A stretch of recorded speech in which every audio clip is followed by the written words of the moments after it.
followed by a study session. Information on how to watch, attend, and participate, as well as agendas, minutes, and recordings can be found on Broomfield's website at broomfield.org/council meetings. Public comment for items on the regular meeting agenda is welcome in person or through our call-in service. Instructions for calling in are available on the council meetings webpage. Public comment will be limited to 90 minutes total per item. The first 1 through 15 participants in the queue have 3 minutes to speak. If the next 16 through 25 have 2 minutes, and if time remains, the next 26 plus participants in the queue have 1 minute to speak. For our hard of hearing residents present, we have wireless headsets available through our AV team in the back of the council chambers. The council regular meeting is called to order. Councilmember Henkel is absent. Council members Ward and Brown are attending remotely. There are 8 council members in attendance, so a quorum of the council is present. Is that right? It's 8? Okay. We begin this meeting by acknowledging that we gather on the ancestral and unceded lands of the Arapaho, Cheyenne, Ute, and other Native peoples. Indigenous peoples have cared for this land for generations and continue to maintain deep cultural and spiritual ties to it. As the city and county of Broomfield, we recognize the responsibility to honor this legacy and the enduring presence of Native communities. May this acknowledgement inspire action that fosters greater understanding, truth, and respect for Indigenous peoples. Thank you. Will everyone please rise and join me for the Pledge of Allegiance? I pledge allegiance to the flag of the United States of America and to the republic for which it stands, one nation, under God, indivisible, with liberty and justice for all. In an effort to keep order for tonight's meeting, I ask council members to limit their comments to 5 minutes. If council members are given an opportunity to speak for a second time on an item, they should limit their communications to 2 minutes. We'll plan on a 10-minute break at approximately 8 p.m. We'll begin with council's review and approval of this evening's agenda. Council may add or remove items from the consent agenda, or council may revise the order of business for the meeting. Does any member of the council have any comments or questions regarding this evening's agenda? Councilmember Ward. Mayor, I request that agenda items 7A through 7D be moved to consent. Thank you. Are there any objections to items 7A through 7Z being moved to consent? All right, then items 7A through 7D will be reviewed under the consent agenda. Are there any objections to this agenda being approved as modified? Seeing none, the agenda is approved. There are no items under petitions and communications this evening. Council member reports. Does any member of the council have any reports or updates this evening? Well, real quickly then, we have our delegation in town from Ueda, Japan. We have students visiting for the 11th year in a row, and we've been doing this exchange for 25 years. So we had an opening ceremony, we did an honorary citizenship ceremony and a welcome dinner, and there's more activities planned, as well as the Japan Festival this weekend, which some of us attended. It was really nice. So I just wanted to give that welcome out there and just the gratitude for this amazing Sister Cities program. We'll now continue with public comment. This is an opportunity for the public to comment on matters other than the items already listed on this evening's agenda. Seeing none, we'll now continue with the report section of the agenda. City Manager Hoffman, do you have any report? Thank you, Mayor. Just want to remind everybody on the dais and at home that tomorrow night is National Night Out. We're going to hold it in the Commons, which is why we're here this evening instead of tomorrow night.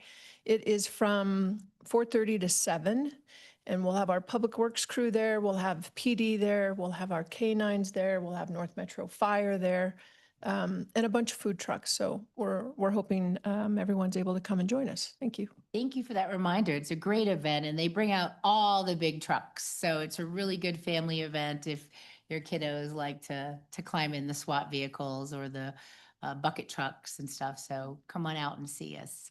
Thank you.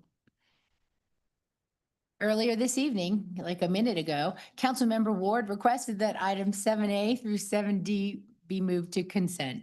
Council and Borough's consideration of the consent agenda is next. The meeting of the Broomfield Urban Renewal Authority is called to order to consider agenda item 7D.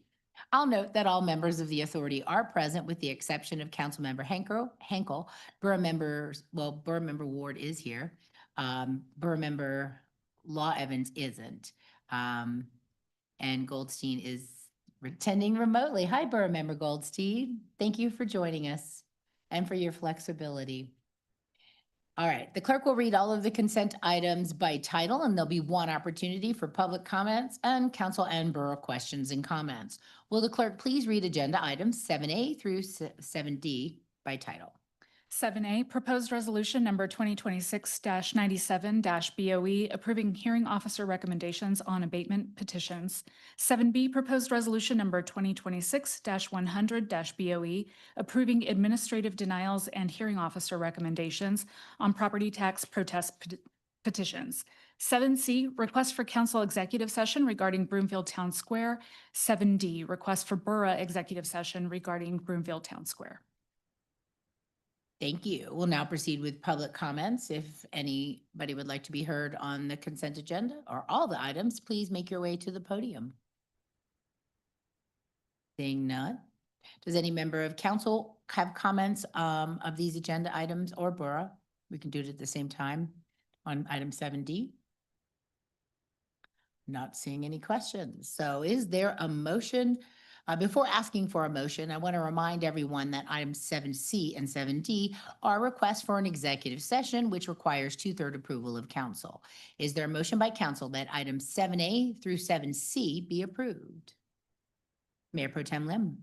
So moved. Thank you. Is there a second? Councilmember Anderson. Second. Thank you. Is there any discussion? All right, council, please cast your vote electronically. Councilmember Ward, please state your vote verbally. Yes.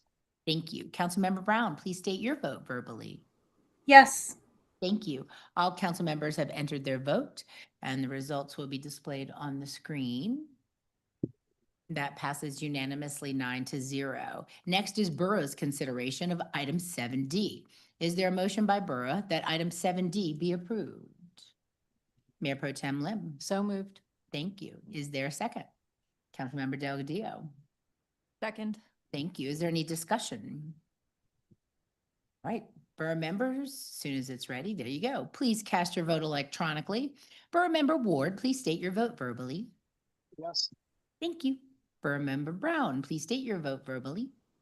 Yes. Thank you. Borough Member Goldstein, please state your vote verbally. Yes. Thank you. All borough members have entered their vote. The results will be displayed on the screen. And that also passes unanimously 10-0. Since the 4 original action items were moved to consent, there are no additional items under action items this evening. And there are no mayor or council member requests for future action this evening. Is there any other business to come before the council from my colleagues or staff? There being no further business, the business meeting is adjourned. Council will now convene after a brief reset of our software for the study session. Thank you. 6:09.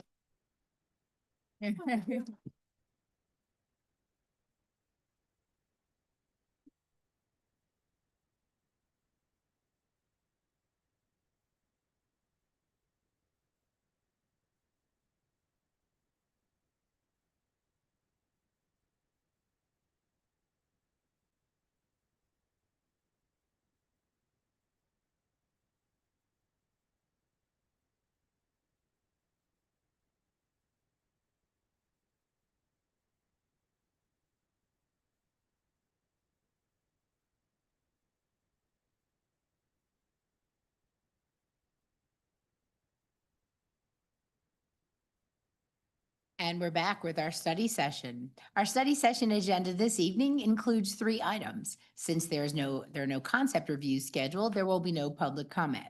Our first study session item this evening is an overview of Broomfield's development review process. Council has a copy of the agenda memorandum, which I'll ask our staff to begin our discussion. Thank you, Mayor, and good evening, community and council. Joining us tonight at the dais, which is actually the podium, Anna Bertanzetti, Deputy City County Manager. She's going to walk us through the development review process. And then Brandon Rowe is joining us for the for the next two items. Ms. Brunzetti? Thank you. Good evening, Mayor, Mayor Pro Tem, City Council. If I could have the next slide, please. Prior to walking through the other two items that you have on your study session that involve potential changes to Brimfield's development review process, we wanted to provide council and the community with an overview of how Brimfield's development review process currently works. We'll cover four things primarily. First, why development review matters in the first place, how our process works today, the state legislative landscape that's narrowing our local authority, and where the process goes from here. Next slide, please. Development review is how Brimfield's comprehensive plan, which is built with years of community input, actually gets translated into the built environment. It protects health, safety, welfare, and Brimfield's fiscal health. It ensures new development fits with what is around it, and it secures the infrastructure that has to come with new growth. And it's the primary way residents get a real voice in shaping their community. That's the balance we've built. Meaningful input paired with predictable process for developers. Next slide, please. Currently, that balance is being tested. In recent sessions, the state legislature has passed bills that limit local government's authority over land use decisions.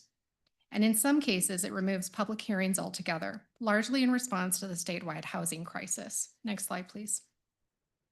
House Bill 24-1313 requires Brimfield and 30 other local governments to allow higher density housing near transit stations, and it requires administrative reviews for some qualifying properties. That means no discretionary public hearing for those applications. Council will be hearing more about this bill in particular and Brimfield's potential response later this evening. Next slide, please. The HOME Act goes further.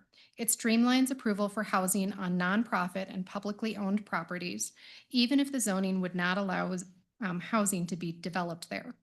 It makes these projects subject to administrative review and allows these projects to have a height of 3 stories or 45 feet, regardless of the underlying zoning limitations.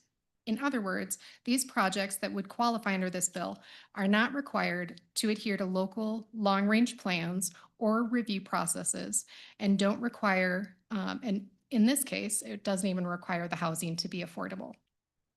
Next slide, please. We share the state's goal of adding housing supply and have been working to streamline and improve the development review process in Brimfield for many years. What Brimfield has been pushing back on is the loss of public hearings and local review authority, because that's what eliminates or could eliminate the community's ability to weigh in on decisions specific to their own neighborhoods. Brimfield has stayed actively engaged in the legislative process for this reason. Next slide, please. The development review process sits in a layered framework. The comprehensive plan sets the long-range vision. Sub-area plans add specificity, and zoning, subdivision regulations, and other implementation tools create that vision day to day. Next slide, please. There are 6 common land use application types in our process. Each have a different job, from establishing broad zoning parameters down to locking in site-specific details. And we'll go through these pretty quickly on the next slides. Next slide, please. We'll start with rezoning. Rezoning changes the underlying zone district and is a legislative action where council has the most discretion. In most instances, it establishes allowed uses and development standards for a property. When rezoning to PUD or planned unit development, it is establishing the intent to have a unique customized development standard for that property, and that necessitates a future planned unit development plan or PUD plan to be reviewed and approved. Most often, the PUD plan will be heard concurrent with the rezoning request to PUD, but if there is no PUD plan approved at the time of the rezoning, the only uses allowed on that property are consistent with agricultural use until the PUD plan is reviewed and approved. Next slide, please. Concept plan is an early step and is an opportunity for non-binding feedback before a formal application. And it's the best point for the community and council to raise concerns because the developer has the most flexibility at this point.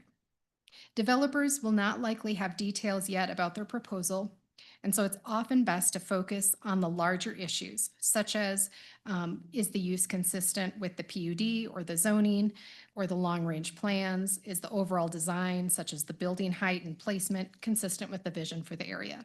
So large concerns at this stage. Next slide, please. The PUD plan establishes custom zoning for a site, its uses, setbacks, height, design standards, all for PUD zoned properties. It goes through the Land Use Review Commission, which I'll call LURC, and the Council for final adoption. This is a significant step and is one of the steps in the process where council has, again, the most authority to control the future use and design for the site. You'll notice with each of these steps, it gets a little narrower, our focus, from rezoning to PUD. And then the next step on this next slide is the site development plan, which is, again, more focused. The site development plan implements the PUD plan with real design detail. At this stage, review checks compliance with what's already been approved, not whether the use itself belongs there. That question was already settled with the PUD plan. This is why the review at PUD and rezoning are such critical decision points. The scope of review at site development plan is more narrow. Next slide, please. The subdivision plat is creating legal lot lines. While small plats of 5 or fewer lots can be handled administratively, most subdivisions are reviewed concurrent with the site development plan and are processed through a public hearing process. Next slide. Use by special review is an extra layer of scrutiny for specific uses like gas stations and drive-throughs. It evaluates for fit with the surrounding neighborhood, and the review criteria are much more subjective and allow consideration of the desirability of a potential use in a specific area with a specific design or layout. Next slide. I want to be clear about what staff can and cannot do as part of the development review process. Staff cannot refuse a complete application. If it meets the code submittal requirements, we have to accept and process it. And staff cannot deny an application that requires a public hearing, even if it falls clearly short of meeting requirements. Staff job is to lay out the analysis, including any inconsistencies, for LURC and for council. Staff also completes technical reviews of preliminary and final engineering reports that are required to be submitted along with the applications. Next slide, please. LURC is our citizen board on land use. It was created in 2020 when council split the prior Planning and Zoning Commission into 2 separate boards. The Planning and Zoning Commission became the Land Use Review Commission for land use application and Neighborhood Board of Adjustment for appeals and variances. For most applications, LURC recommends and council decides. For final plats, uses by special review, and smaller site plans, LURC's decision would be final unless council calls it up. LURC hearings function very similarly to council, with opportunities to hear from the public and ask questions of staff and the applicant. Next slide, please. In terms of land use, council has 2 general capacities. When you're adopting or amending the comprehensive plan or the code itself, you're acting legislatively with broad policy discretion. But when you're reviewing an individual application, whether that's through a call-up or through a final review, you're acting quasi-judiciously. I'm going to have to say it a bunch of times and I'm going to stumble on it each time. That role is closer to a judge than a policymaker. Your decision has to rest on the evidentiary record and the adopted code criteria, not on private conversations or on general opposition to a project. Next slide. 3 practical consequences follow from quasi-judicial processes. If an application meets all the objective code criteria, your discretion to deny it is limited, and any denial has to be tied to specific evidence and a specific standard. Ex parte contact, meaning outside conversations about a pending application, needs to be disclosed on the public record before the hearing proceeds. And decisions that aren't grounded in the record, whether that's approvals or denials, are vulnerable to being overturned or sent back, which costs everyone time and money. Next slide. Broomfield's process has multiple points where the community can engage and impact land use decisions. Concept review gives everyone, including council, an early chance to weigh in before formal engineering investments have been made. Neighborhood meetings, which are run by the applicant, happen before formal submittal and provide another informal opportunity to engage and ask questions of the applicant. But once an application is filed, decision makers need to stop any outside discussions with the developer and keep everything in the public record. The Brimfield Voice is used to provide transparency during this step in the process. It provides information about the application and potential upcoming key dates, such as public hearings. It also provides an opportunity for the public to ask questions of staff.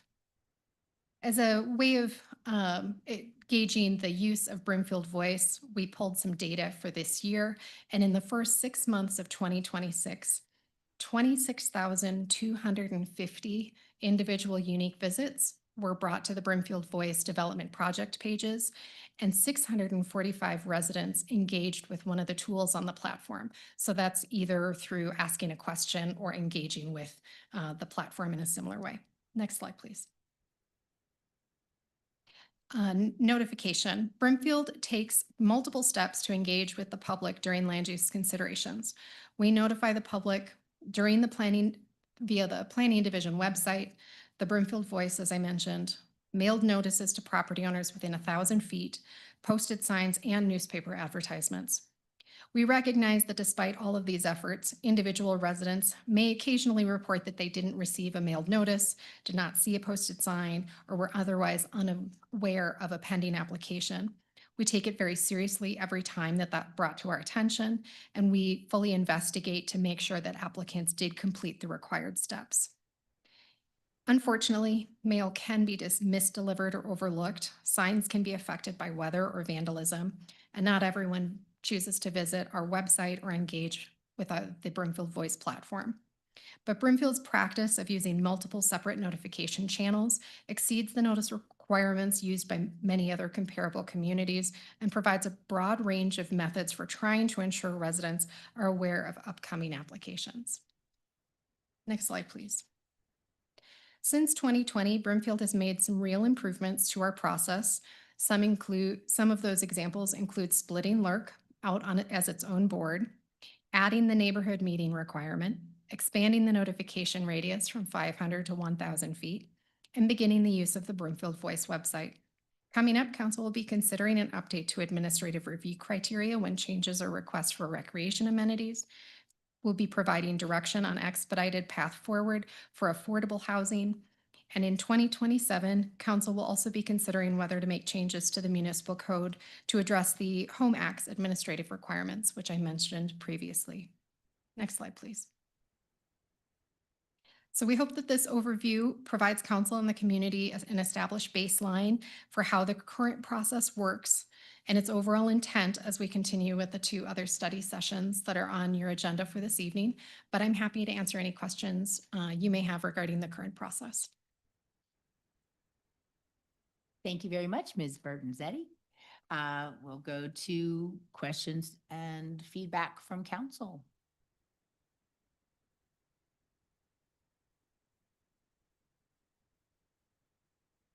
Oh, nothing? Oh, good. Councilmember Twitz. Thank you, and thank you for the presentation. So in the memo, it stated that staff will request an applicant to repeat a neighborhood meeting if there are significant changes to a proposal, or if the neighborhood meeting occurs more than 1 year before the proposal proceeds to a public hearing. So is that language will ask? Because my understanding was that currently the neighborhood meeting, there's no time limit on it. Is it that they can ask if there have been changes, or that they will ask if it's been more than a year? Thank you for the opportunity to clarify, council member. Yes, to both sides. So it is not in the code that it specifies the neighborhood meeting must occur within a certain time period before the public hearing.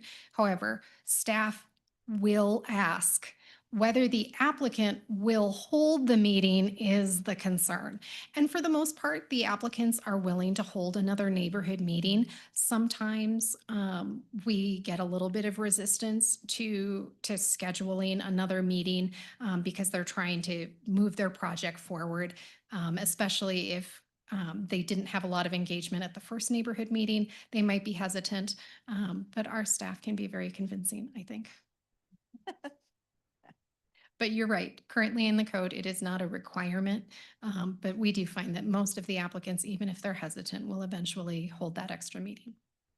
If they choose not to, will it be noted for council that the request was made and they chose not to? I don't know that we've done that in the past, but we certainly can. Yes. Okay. Is there a time limit between when the concept review happens to the formal application? There is not a requirement that it happen within a certain period of time. Although we have found that going with the Broomfield Voice online review has been an option that some applicants have taken. There's a few projects that I can think of that have done, I'm thinking 3 or 4 concept reviews over the 20 years I've been with Broomfield.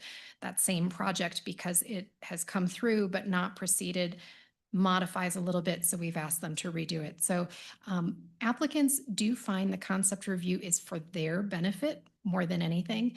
They're looking to gauge the level of support from the elected officials to see whether they could gain approval, and they are usually very willing to redo it. Thank you. So again, in the memo, and you just mentioned it a second ago, staff recognizes, so talking about outreach efforts for the neighborhood meeting and for those. Staff recognizes that despite these efforts, individual residents will occasionally report that they did not receive a mailed notice, did not see a posted sign, or were otherwise unaware of a pending application. How do you verify that those outreach requirements have been met? So we're very fortunate. We provide the signs. So we have a record of when they're posted. We do ask them to provide pictures of the signs being posted. We can physically drive to the site and verify. So signs are pretty easy. With the mailed notices, we ask them to provide the list to us, and we will look to make sure that the list appears to match what our GIS records are. If they didn't use our GIS division to acquire the list, sometimes they use a title company instead of our GIS division. We recommend that they use ours, but occasionally they don't, and they choose to use their title company, so we'll verify. So you verify the list. Do you verify that anything was actually sent? There isn't a way for us to track mail that was just sent with a postage, but we will have the conversation with the applicant and let them know we've heard this is a concern. Were you sure that you use stamps and not metered mail? We provide very clear direction to our applicants with how we want the mailed notice to occur. And I will say, if we have considerable interest in saying, we're getting reports from multiple people that a neighborhood meeting for example, wasn't noticed properly, we'll let our applicant know that we expect they will hold another neighborhood meeting during the process. Do you require that that neighborhood meeting be before the application is submitted? If we are certain that the step hasn't occurred, if we can verify that the signs weren't picked up, that there's a concern with their mailing notice, then we would say that they didn't complete the neighborhood meeting. If we don't have that type of proof, we may take the application but not allow them to go any further than the first application.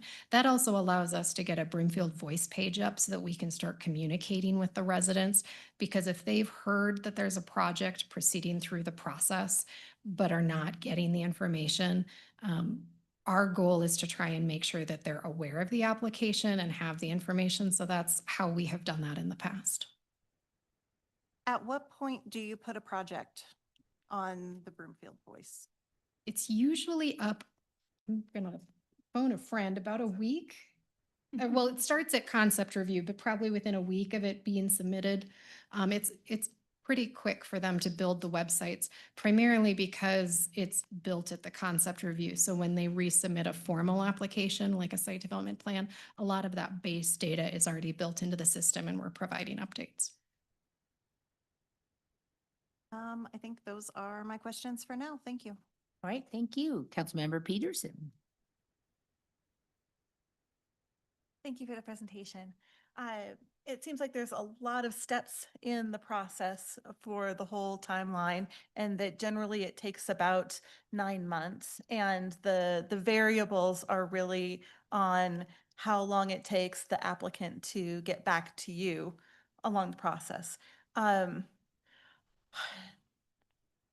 Looking back on the times that you've experienced longer delays with the applicant, can you think of anything else we could be doing to support them in that time?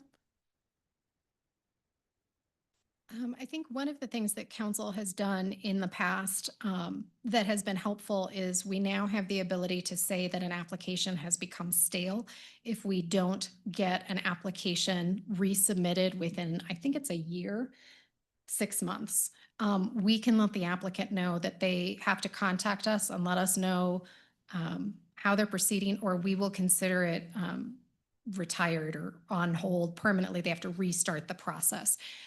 That change that council brought forward has helped us. It provides an engagement timeframe for us to be in contact with the applicant, try to figure out why they haven't resubmitted in a more timely way. But in terms of, there isn't anything that council can do since you wouldn't be able to contact the applicants. Staff always offers to meet with applicants if they're having a concern, but usually if it's not proceeding within 6 months, it's very unusual. It might be a financing concern. The project may not be moving forward. They may have received comments that are highly complex and taking time to review it, in which case when we reach out and let them know that that 6 month is approaching, it's a good opportunity for them to say, you know, why it's currently been on hold. So I think that was a good change that council brought forward. Wow, 6 months is a really long time to wait though, isn't it? It's not unusual in terms of when you think most of the time we're providing pretty extensive engineering comments, which take time to review. We're also providing review comments from other authorities. So it might be Mile High Flood District or United Power. So they may be working with third parties to address those comments prior to coming in. So I don't think it's unusual for it to take 2 months to resubmit. I mean, usually for minor projects, it's 2 to 3 weeks. But if someone got significant comments, it wouldn't be unheard of to take a longer period of time to review and resubmit. Okay. And it looks like generally on staff's end, you're processing things through within a couple weeks. Our process, we have all of our reviews, the typical timelines listed on the website. And so they range between 3 to 6 weeks, depending on where you are in the process. That's all. Thank you very much. You.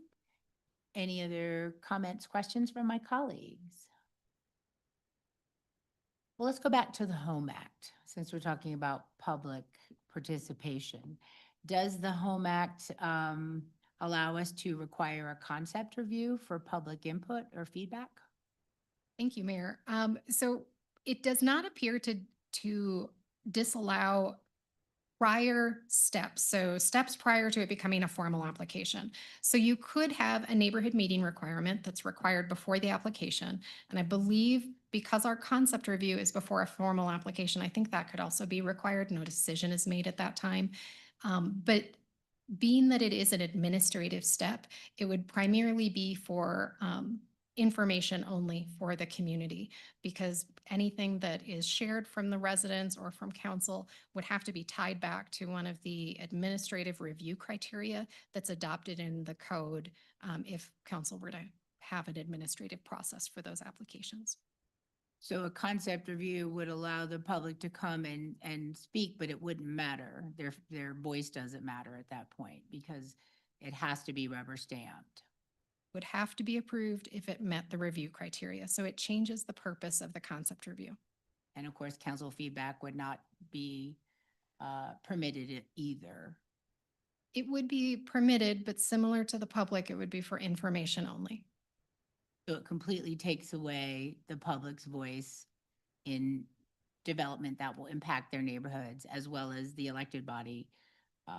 We have no say. Many cities have administrative review, but you're right in that it removes any of the subjective review criteria that council uses today through the public hearing process, and it replaces it with an administrative, non-discretionary list of requirements. And if an application meets all those requirements, staff has to approve it. Got it. Okay. What about the TOC overlay, which we're gonna cover that later, so I'll hold that till we Okay. get to that.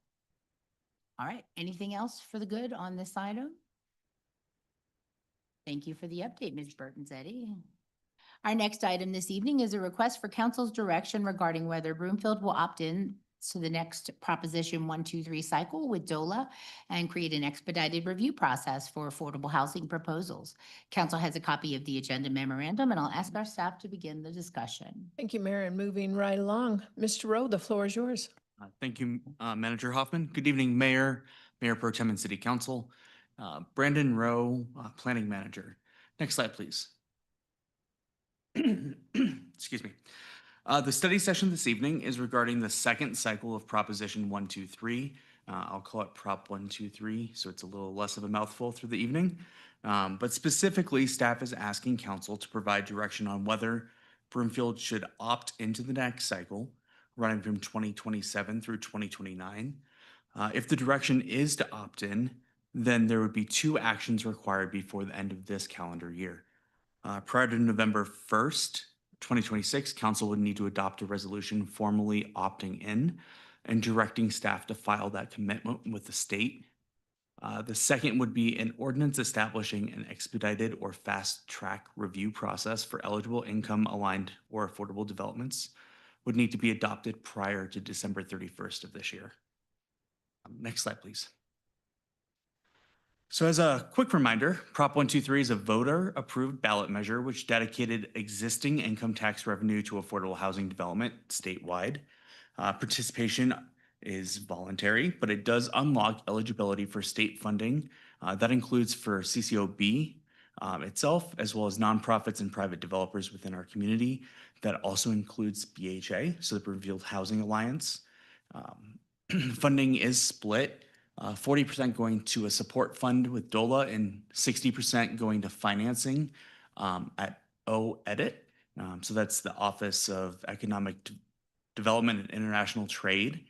And that's the split of the funding that is allocated from existing tax revenue. Next slide, please.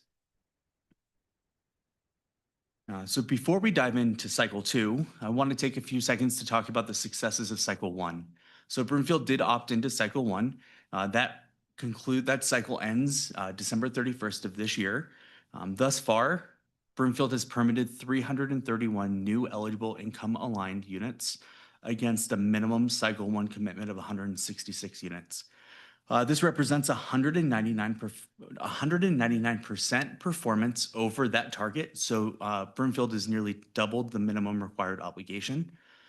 This success was driven largely between the interplay between CCOB's IHO or inclusionary housing ordinance, existing local gap financing and state assistance, which helped to deliver projects like Harvest Hill, the Grove at Cottonwood, helped to fill in the financing gaps for projects like Highland Vista, Velo Interlochen, and the Grandview at Interlochen.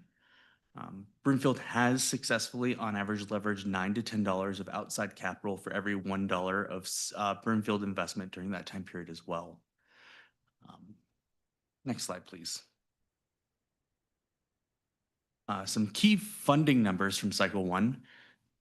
That includes $3.24 million for a land bank grant that went to BHA to allow them to acquire a property.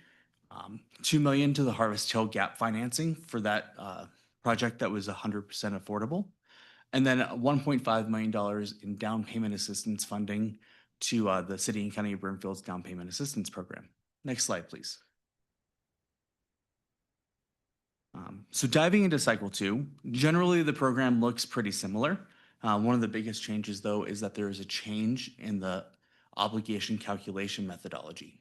So the new methodology, which would begin to be in effect on January 1st of next year, so 2027, is calculated by taking the average number of building permits permitted by the local municipality over the last 3 years, so 2023 through 2025 is that time frame that DOLA is saying to use, multiplying it by a job growth factor, which is calculated by DOLA, and multiply that by the number of years that are being opted in. So the blue box or the teal box shows that formula by itself.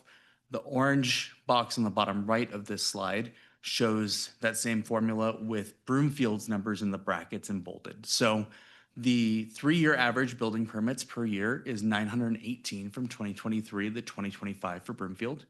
The job growth factor is 10% per DOLA, and the target opt-in years is 3 years. So going through that math, the cycle 2 obligation as estimated right now would be 275 units. So those would be units that were permitted essentially from January 1st of 2027 through December 31st of 2029 moving forward. Next slide, please.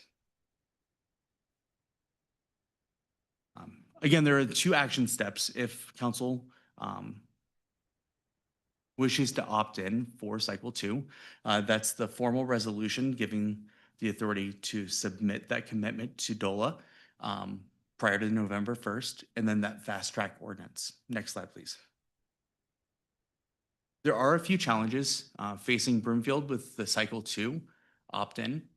DOLA's new formula does mandate 275 affordable units by December 31st of 2029.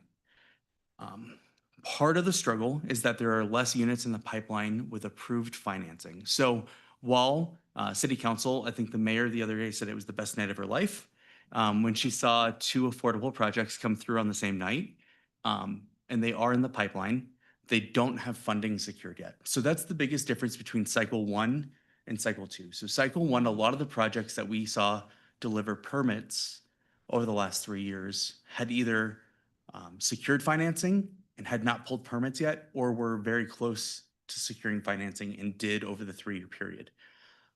There are the projects in the pipeline now that would meet that 275 unit threshold and exceed it.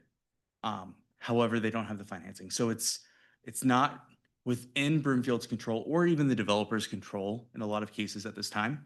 So that's why we flagged that that's a risk. We could opt in and financing may not come through for those projects, which means that we wouldn't meet that obligation potentially. There is also just the reality that the housing market is seeing a general softening. The economic conditions are different than they were 3 years ago.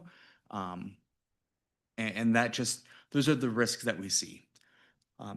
A strategy that staff is proposing is that we would try to leverage our cycle 1 success by nearly doubling our requirement with DOLA through a formal target waiver or adjustment. I will note that Broomfield, well, any municipality cannot use excess units from cycle 1 to count towards cycle 2. So even though we doubled up and have a surplus of units from cycle 1, we can't sort of move that count into cycle 2 and start chipping away. What we can do is say, look at how successful we were in cycle 1. Here's all the conditions that are different now that may be impacting our ability to deliver. Would you provide us relief? Could we reduce that obligation? The struggle is that waiver process is part of the formal commitment. So staff isn't able to begin those conversations and get any feedback from DOLA until we formally opt in. So we would have to commit to cycle 2, and then we find out after the fact of committing if there's any sort of relief or reduction. I will note also that the Prop 123 regulations and rules does not include a clawback provision. So if council were to say to opt into cycle 2, and we as in Broomfield don't meet that cycle 2 obligation, if projects did receive funding, there's no provision where the state or DOLA specifically could go and say, you need to pay us back that $2 million we gave you in gap financing.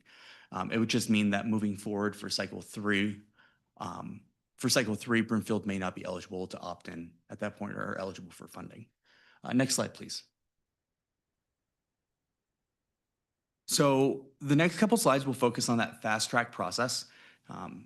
This topic came before City Council a couple years ago, back in 2024. Lynn Merwin and Shelby Donahoe at the time went through a pretty deep dive of the fast track process. So I'm going to go high level here, but there was additional information included in the memorandum. But generally, the 90-day review process would be for projects that are 50% or more income aligned. There would be the administrative track. That's for straight zoning or Euclidean zoning. So that's properties that are zoned R1, R3, existing zoning with established known expectations going back to Deputy Manager Burton Zetti's presentation. Those are the ones that there are known requirements, and if they check all those boxes, that goes through that administrative process already. And then there's the public hearing tract. Most of Broomfield is PUD.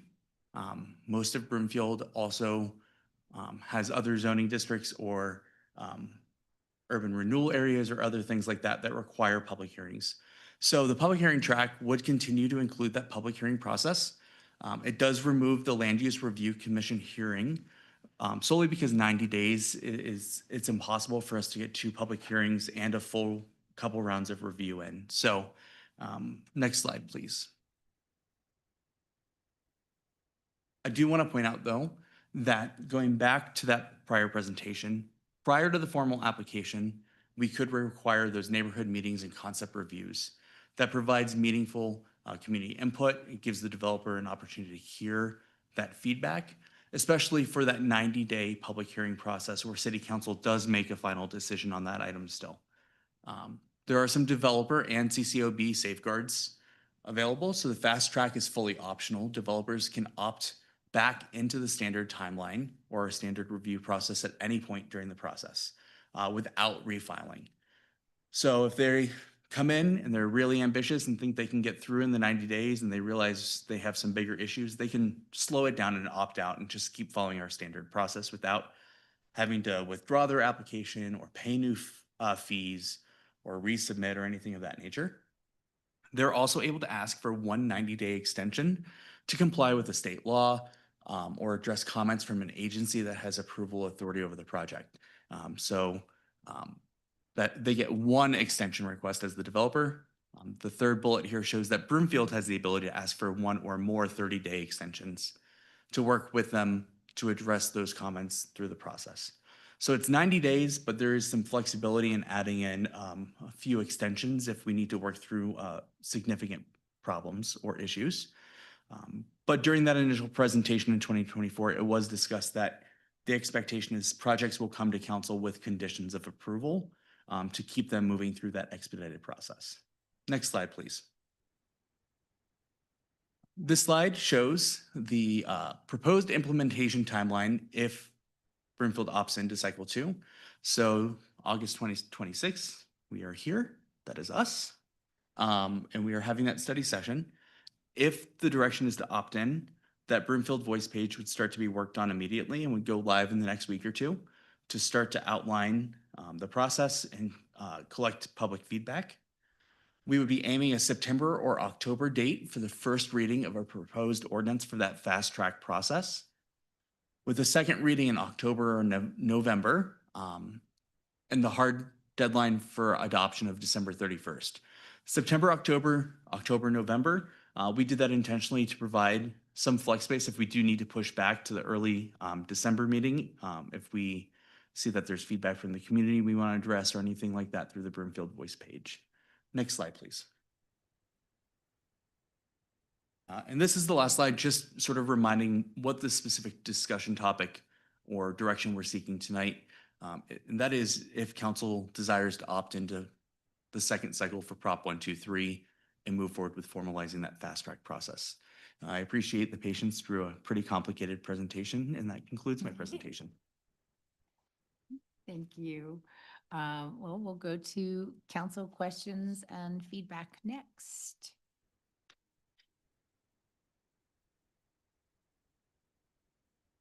Well, here's a question, since nobody hit their button yet. can you explain why Euclidean zoning was created in the first place? I can try. So way back in the early 1900s, there was no zoning, and there was an intent in Euclid, Ohio, to implement some controls over ensuring that uses were separated or not allowed to overlap. So the prime example is the early 1900s Industrial Revolution. Some of those factories were putting out some pretty dark smoke. So they tried to separate the residential from the industrial, and that just established expectations of allowed uses.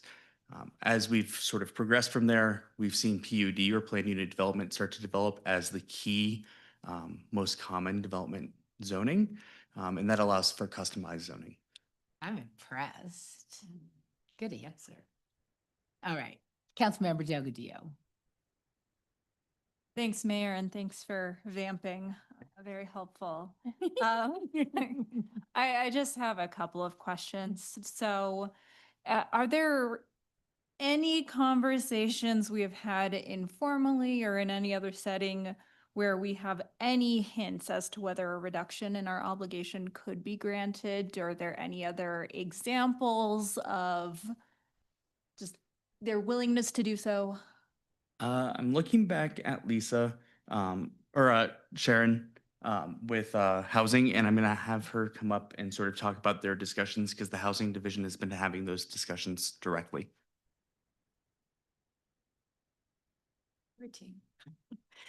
Thank you.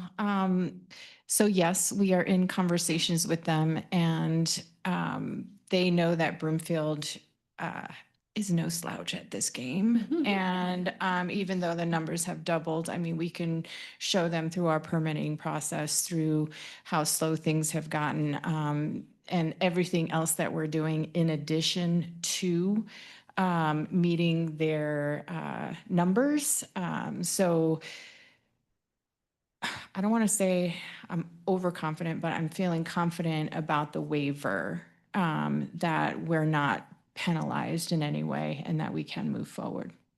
Okay, that's great to hear. And you answered my second question, which is would we include in that argument? And also professional opinion of whether you think that would be approved. And it sounds like, to the best of our knowledge, with all the data and information we have available, we feel pretty good going into requesting a waiver.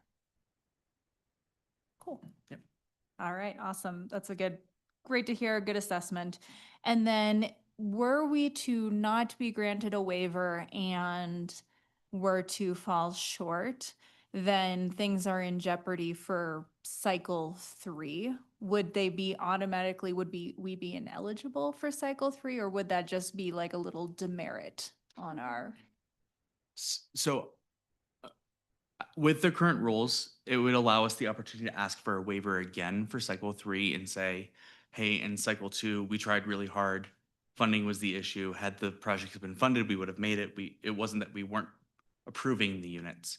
I say that using current rules, there's always the chance that between now and cycle 3, DOLA or the state change rules, and we'd have to revisit what that looks like for cycle 3. Okay, helpful. So all else held equal, we cannot tell the future. It's not automatic that were we to fall short, we would not be eligible for cycle 3. We could explain good faith, hey, we were going to hit your targets. Here is what happened that caused this to not occur. And I suspect that economic headwinds that hit us will probably also hit other areas. So I bet if we fell short, we would not be the only group doing so. Okay. So those are my questions. I guess I'll give direction. I think given that it seems we are likely to prevail in requesting a waiver, given kind of the argument we can make, and given the fact that we would not be automatically ineligible for cycle 3 and would be able to make a strong argument, I say that we opt into this, especially with the community support from BHA and also from Dana Scobb with Broomfield Fish, and I'm sure other community members. Thank you. All right, thank you. Mayor Pro Tem Lim. I was aware with my involvement with this statewide legislative organizations that we were advocating for ourselves in this baseline number that during the legislative session. So I think there was an HB 261313, which was not a good name for it because it said 1313 again. 13, yeah. But I mean, we were actively involved in saying, hey, this is not going to create a good baseline for Broomfield. Can we amend this in some way? And then the legislation did not get amended. So, you know, I would think that would be part of our argument too, to say, you know, hey, we tried, we told you so. You know, I don't know if that will be meaningful, but we did. We tried to tell you that this was not going to work. It's not like we're just bringing it up, you know, now or something in that conversation. Ms. Tessier, do you have something to add?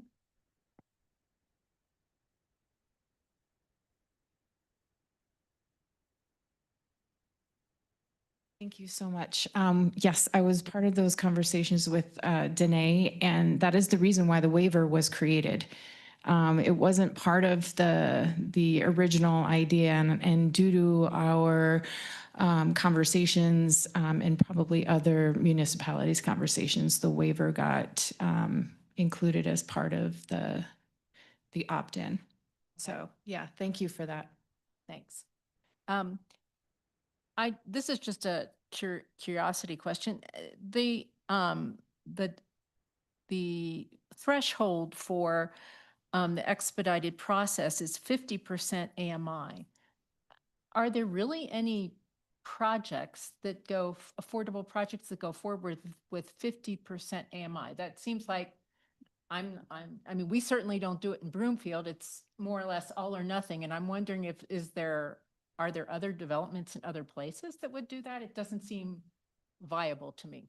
Yeah, I can't speak to other communities, but I can say in Broomfield, you're right. It's either the IHO requirement of the 20% or 12%, or it's the 100%. There's no sort of in between. It's typically all or the minimum requirement based on IHO. Ms. Thank you. Tessier, do you want to just sit over there by Mr. Rowe? Yeah.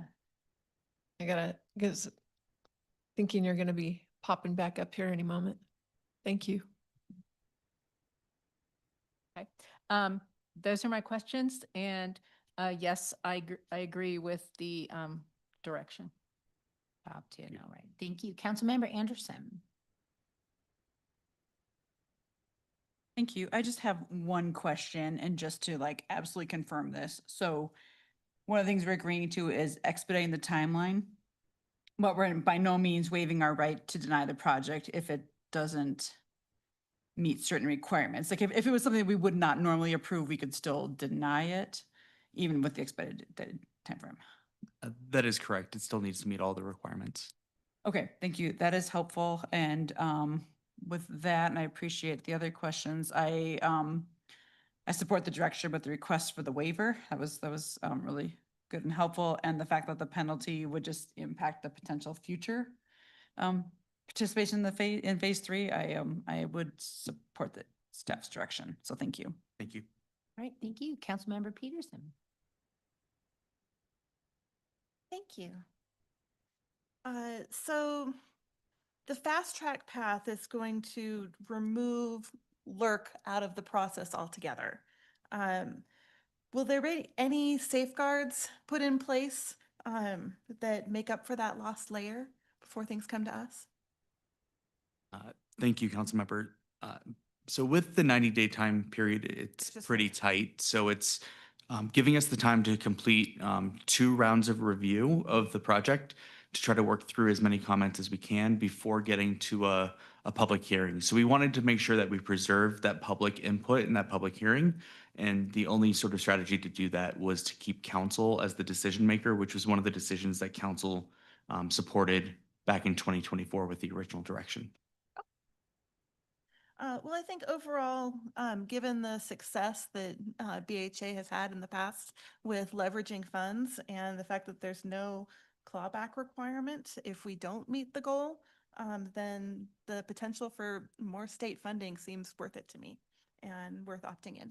Thank you. right, thank you. Councilmember Twist. Thank you. If we were not to opt in, how likely are we to get any income aligned housing built in the next 3 years without those funds? So I will say that the income aligned housing ordinance, the IHO, would still be in effect. So new mixed income developments that you see coming through the planning process would still have to provide either cash in lieu or those units through that process. I would venture to guess that we would not see the two projects from the mayor's best night in our life likely be as easy to get through, just because they will need funding, and not opting in could result in us not being or us or partners in the community being eligible for that funding. Well, I would not want to ruin the mayor's best night, so my direction is yes and yes for the 2 questions. Thank you. All right, thank you. We're going to go online to Councilmember Ward next. Thank you, Mayor. I don't really have any questions. I appreciate the staff presentation. I will give my yes to seeking the waiver as well as with your vote with the fast track process.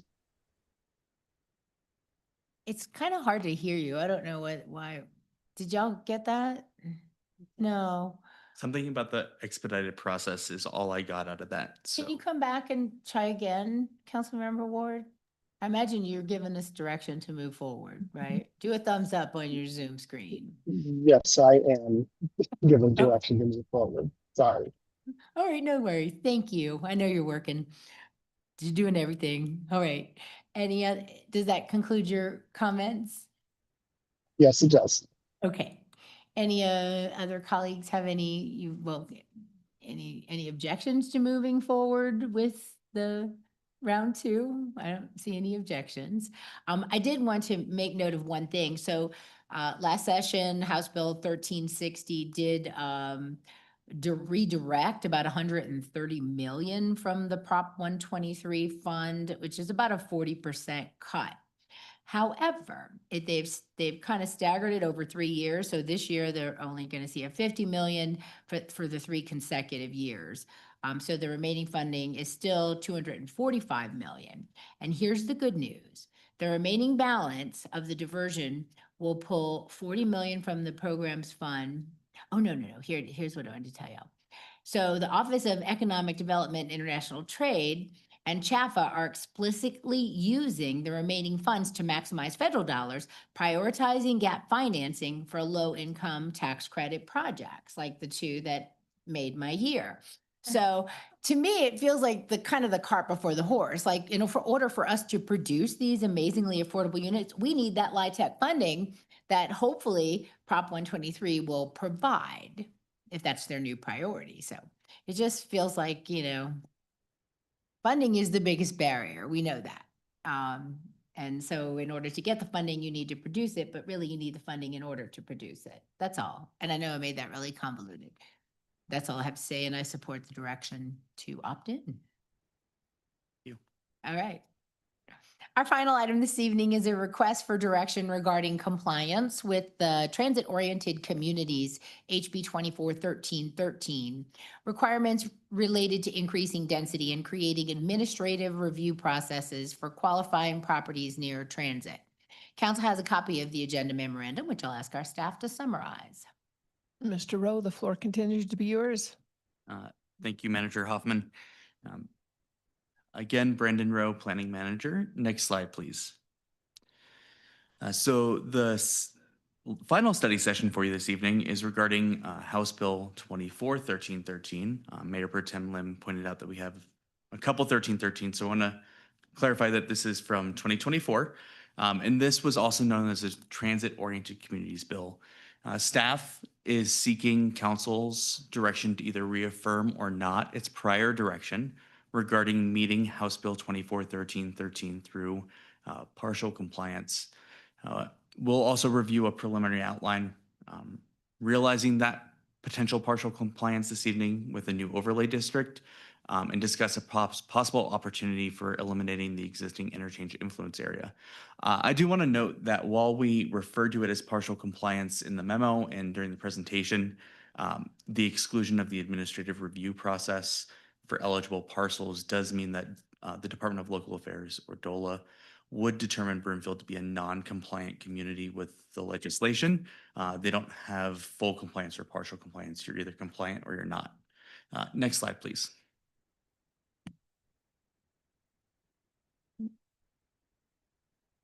The legislation created the Housing Opportunity Goal, or HOG, which requires establishing a local residential density baseline within mapped transit centers as defined by the legislation in DOLA. Broomfield has 2 transit areas. The HOG is calculated as the eligible transit area acreage times 40 dwelling units per acre. It is opportunity driven, so it ensures sufficient residential zoning is present on paper. It does not require the actual construction of the units. It's just capacity to potentially build the units at some point. And there are exemptions included, so parcels with natural open space, parklands, utility issues, industrial zones are all excluded from the net acreage. Next slide, please. As I mentioned, Broomfield has 2 transit areas. The first is the US 36 and Broomfield Station area, which is generally located in the Arista development or surrounding the Arista development on Highway 36. The map, you can see there are a couple different shades of colors. So the blue is going to be eligible parcels as defined by DOLA.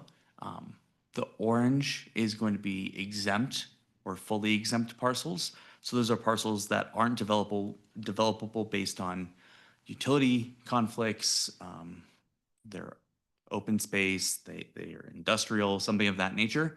And then the orange hatched parcels are partial exemptions. So part of the parcel may be developable and part of it may not. Next slide, please. The second transit area is located near the Flatirons Mall at the same BRT station. So you can see the same colors there for the eligible partially exempt and fully exempt parcels. Next slide, please.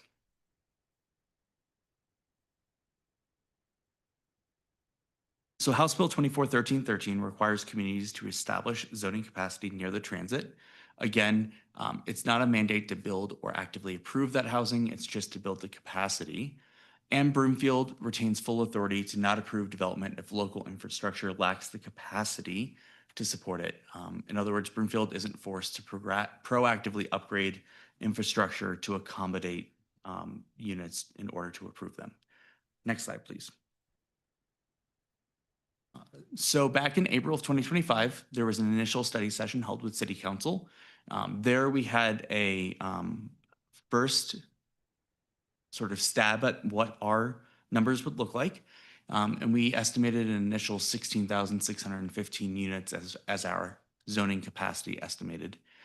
Through a back and forth with DOLA to help refine that acreage, our preliminary HOG report increased that to 17,031 units. That was based on about 10 additional acres of land being determined to be eligible and not exempt.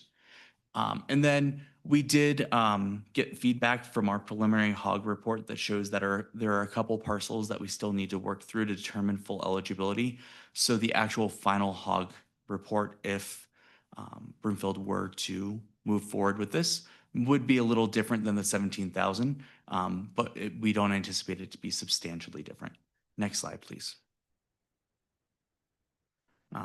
At the prior study session, there was direction provided to staff from council to move forward with the proposed overlay district to help with the partial compliance in Broomfield's situation. So staff has moved forward with looking at how that could be structured. A couple years ago, council approved the TOD1, or Transit Oriented Development 1 zoning district, which was intended to help with densification and intensification of transit-oriented development.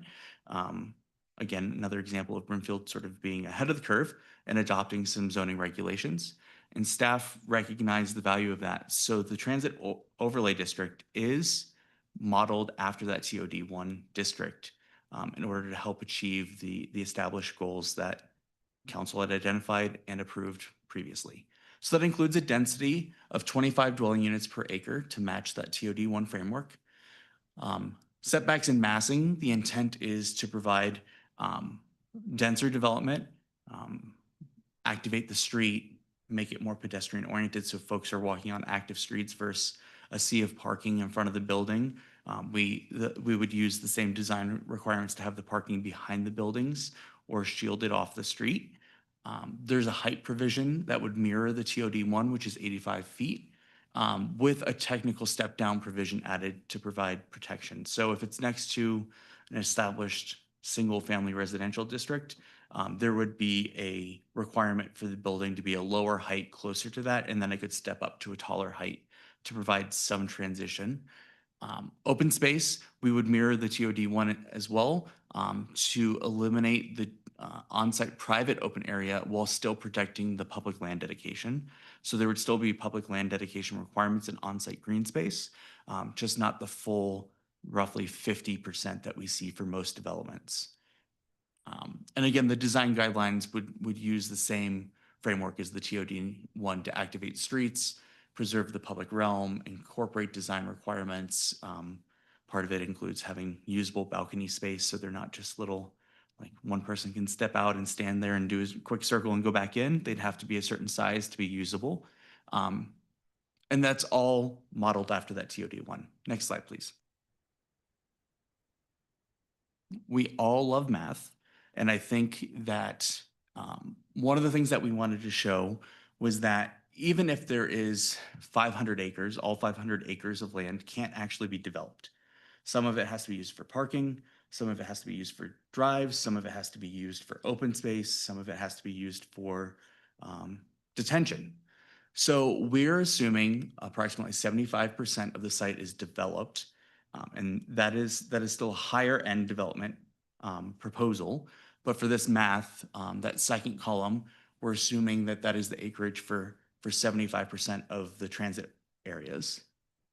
And you can see the math that we ran through of different densities proposed. So we show the 85 units per acre, 70, 50, and 40. The 40, if you remember, is the minimum required based on the legislation.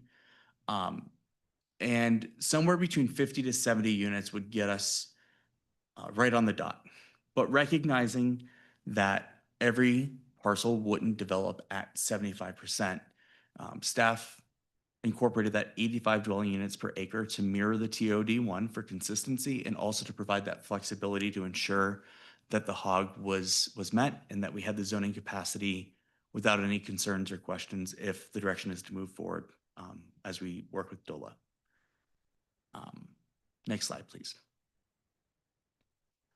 The third item that was included in the memo was regarding the interchange influence area. This is an existing overlay district that covers essentially half of the US 36 corridor from about the mall to Interlochen, and it sort of cuts off right before Arista. This was an overlay district that was approved back in the 90s. It was to help manage development around new interchanges and in an area that was underdeveloped at the time. Most of that land is now developed or governed by PUDs, so that customized zoning, or is within an established transportation network. So we don't have any new interchanges coming in. The roadway network is pretty established. And it also includes a number of development requirements regarding setbacks, landscaping, heights, parking requirements. So we have the underlying zoning. If you think about it sort of like a cake, you have that first layer, that's the underlying zoning. The next layer is the interchange influence area. And if the direction is to move forward with this overlay district, there would be a third layer to that sort of cake of zoning, which would be the overlay district. And they all have similar regulations that sometimes conflict, which create a really complicated and confusing environment for our development partners. So if the direction is to move forward, an opportunity is there to eliminate the interchange influence area, which has really served its role and its purpose, and replace it with that new overlay district to meet the House Bill 1313 regulations. Happy to answer questions about interchange influence. I didn't want to get too deep in the weeds, but we'll move on to the next slide, please. House Bill 1313 also requires incorporating affordability and displacement strategies. So we have to have two standard affordability strategies. I've included the two that staff is proposing to include. That is our local IHO that we have in place, and a program to subsidize or reduce building permit fees. Got cut off a little bit, sorry about that. It says excluding impact fees.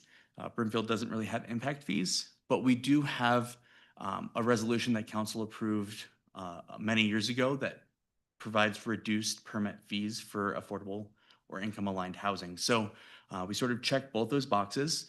Long-term affordability, there's one strategy required. We're proposing to meet that through the zoning amendments to allow for higher density that came through earlier this year. And then the displacement mitigation strategies requires two. And right now, the discussion with DOLA is regarding our local property tax program and down payment assistance program. A lot of communities, that's a joint program or a combined program. So we're working with the state, and they feel reasonably confident that our programs are distinct enough that they could be two separate strategies. But if we were to move forward with 1313 at the Broomfield level, and those were determined not to be eligible, we would work with DOLA to find a second strategy to sort of check that box if needed. Next slide, please. Next steps.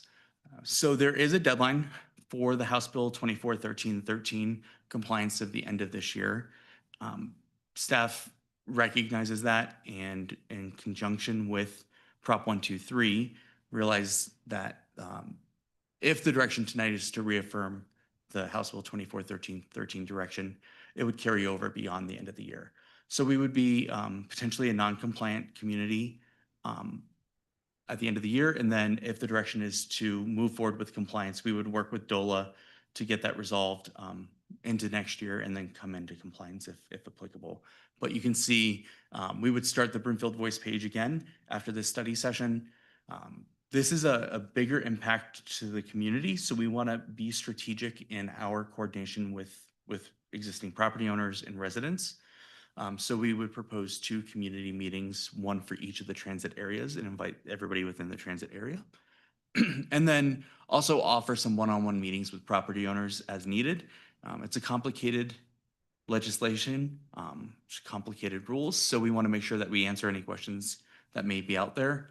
And then we look at 2027 for the first and second reading of the ordinance for the proposed overlay, if that's the direction, and then submitting the final HUG. Next slide, please. So these are the sort of discussion topics or the request for direction this evening from council. First, does council desire to reaffirm its prior direction that was given to us regarding the overlay district without the administrative review process, resulting in partial compliance, or as I explained, being deemed non-compliant? And then does council desire to eliminate the interchange influence area and replace it with the new transit overlay district? That concludes my presentation, but I'm happy to answer any questions. Thank you. Thank you again, Mr. Rowe. All right, well, who would like to go first?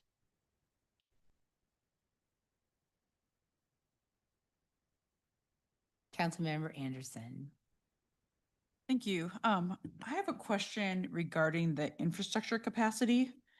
And I know we've discussed this in the past, but Broomfield has a maximum population that can be attained based upon our current wastewater facility of, is it 125,000 people? About that? That sounds right, yeah. I'm getting nods, so yes.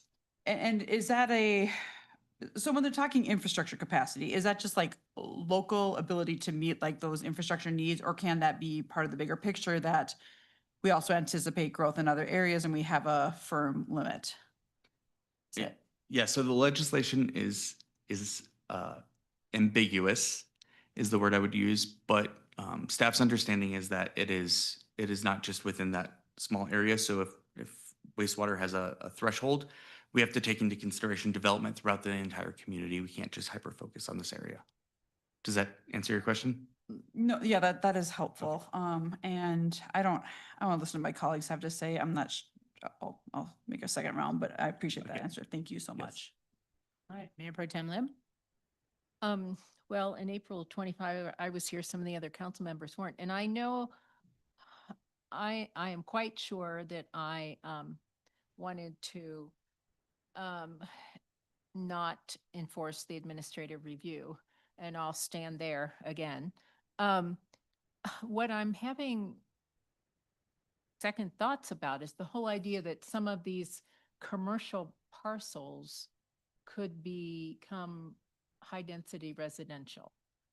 And I asked some questions about that, but you know, I understand you said you couldn't give me any exact numbers. There's too many variables as to how it will impact the what the fiscal impact will be. But I mean, I would admit that I didn't quite have, in April of 25, I didn't quite have the same perspective on the impact, the fiscal impact of the change in commercial properties to residential.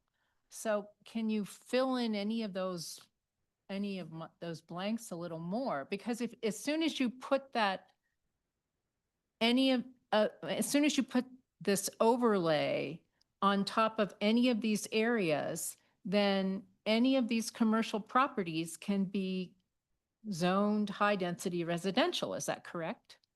That is correct, yes. Okay. And you referred to some exempt parcels were exempted because they were industrial. Now, what's the distinction there? Yeah, so I just closed all my windows, but generally, the industrial would be anticipated for some sort of production or manufacturing versus a commercial property that would be used for retail or business or restaurant or something like that.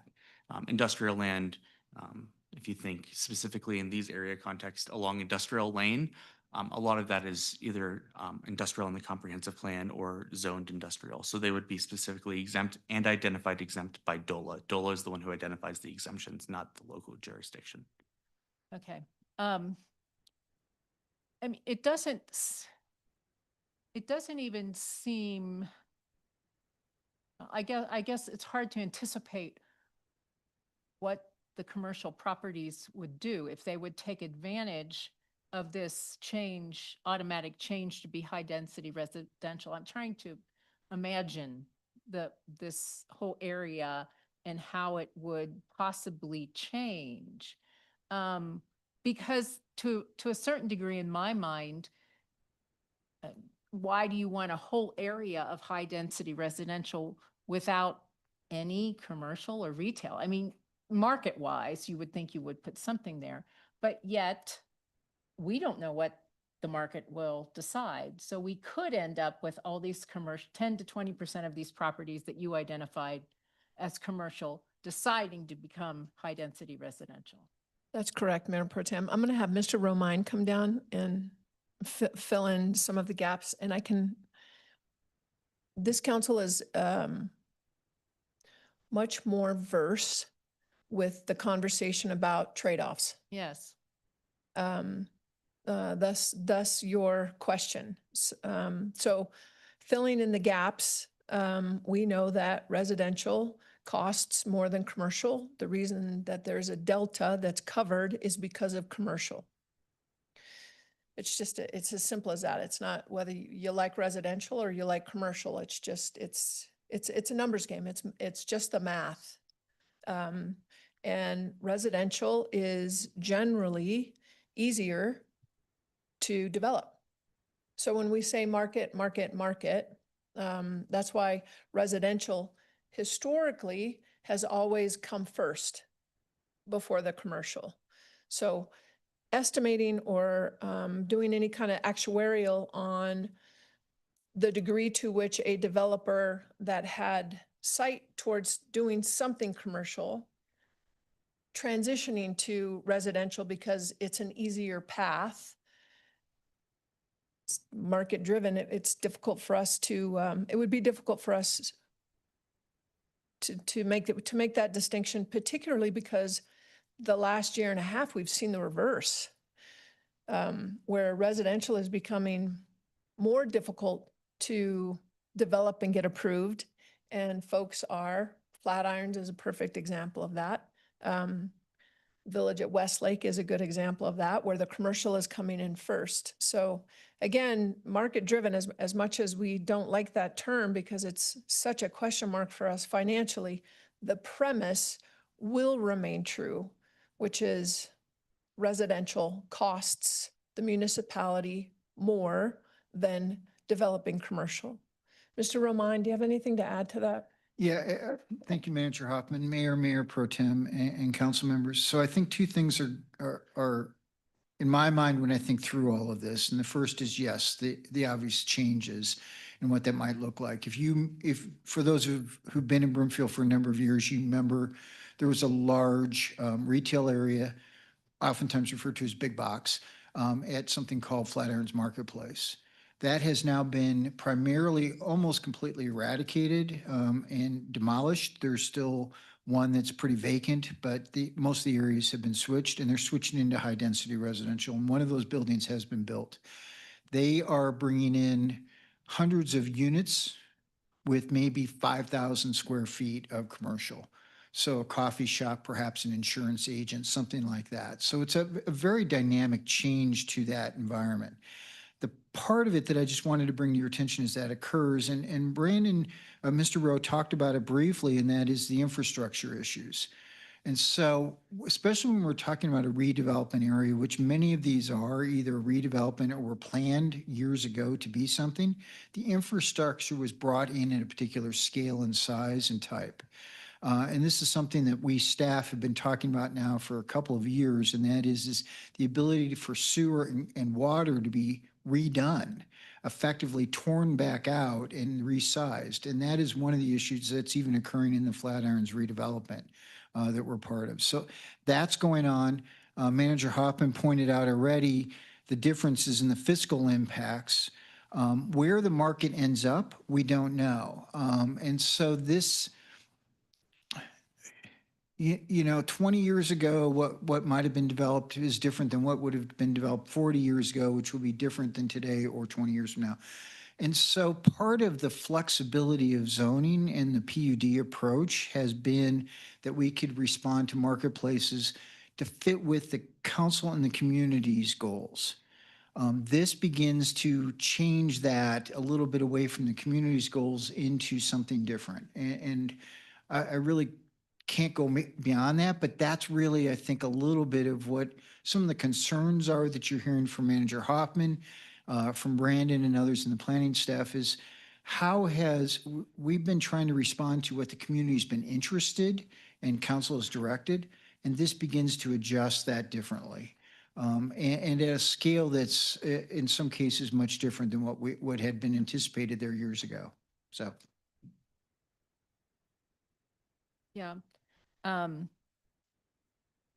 So I guess there was a statement in the memo that said that the staff didn't anticipate a large number of parcels going to full density because of the cost of infrastructure.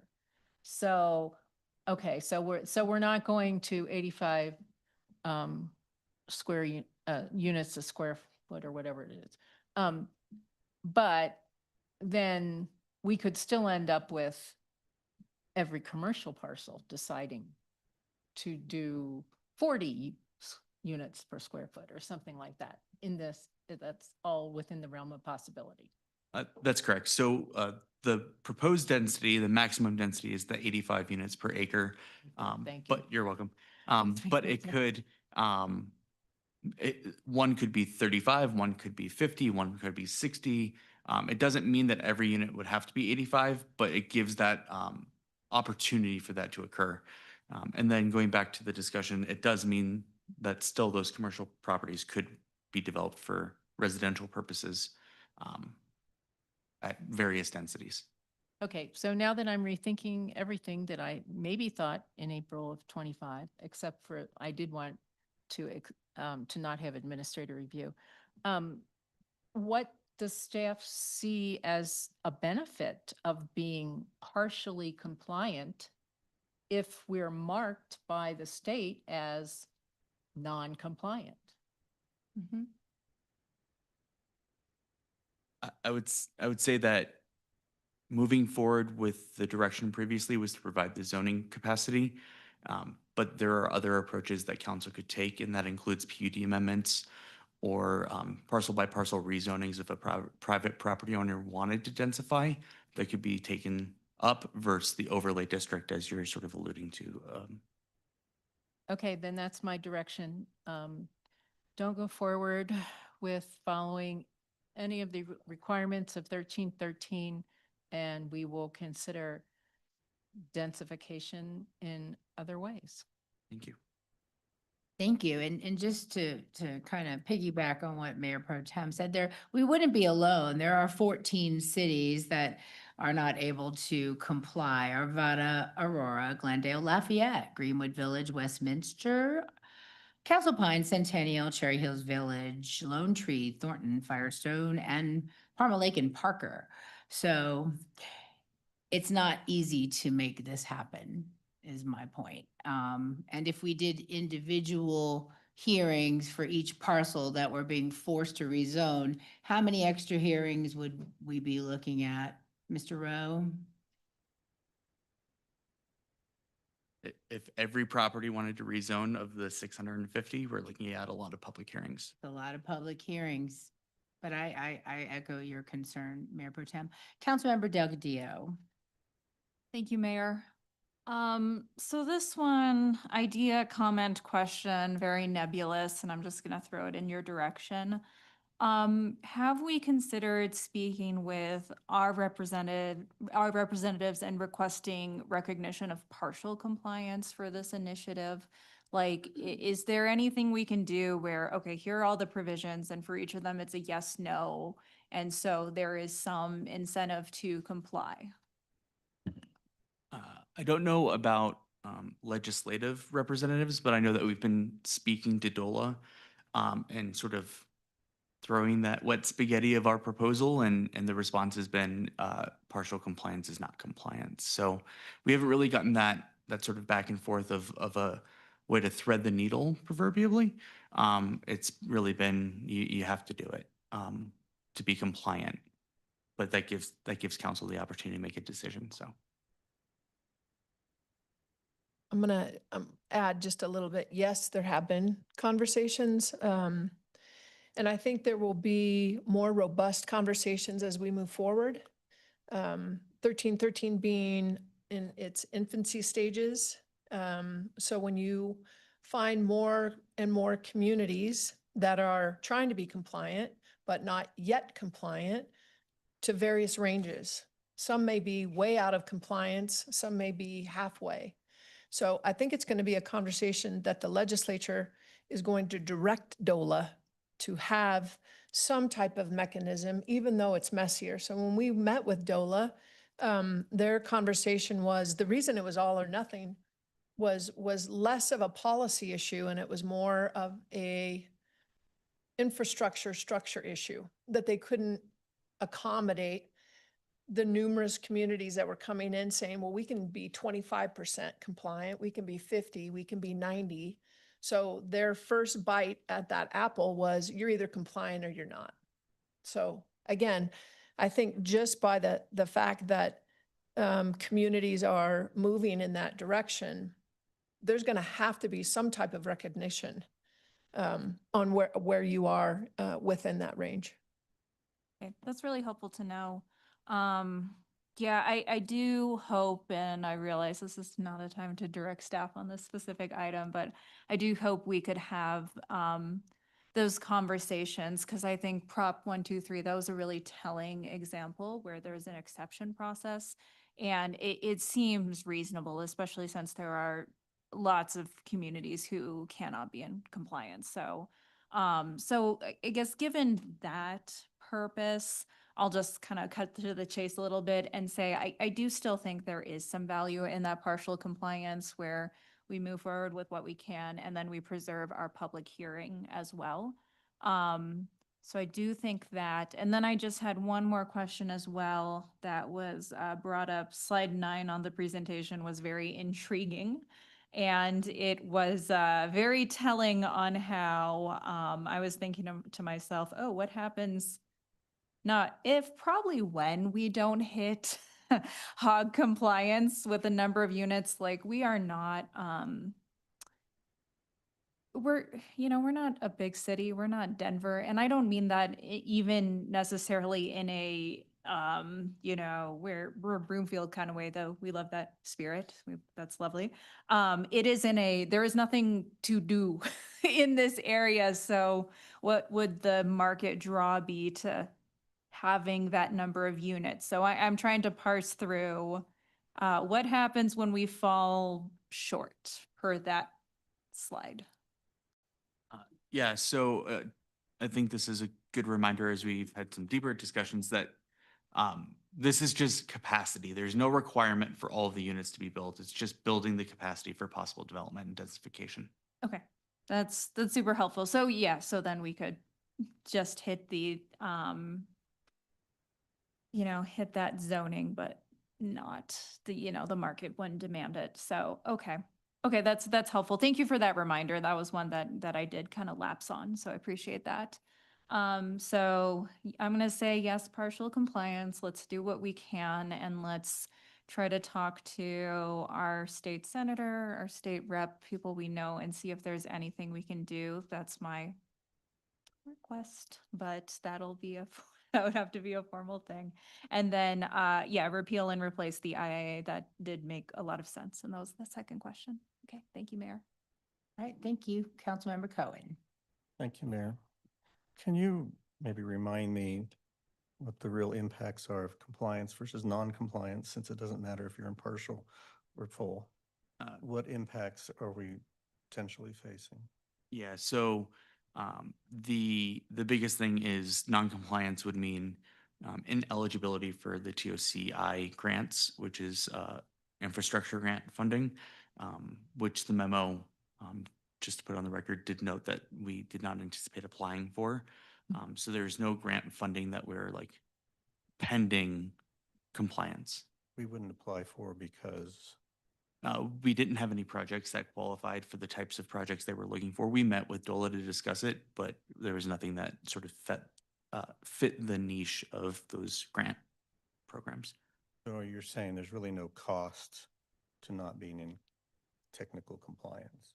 Yeah, so I think some questions came through and they're shared with council that the TOCI grants were the explicitly identified, but there is sort of that ambiguity that there could be risks for additional funding, but that's not explicitly spelled out. So They funding haven't is the spelled big out risk. that If you're not compliant with this, you're not eligible for other DOLA programs.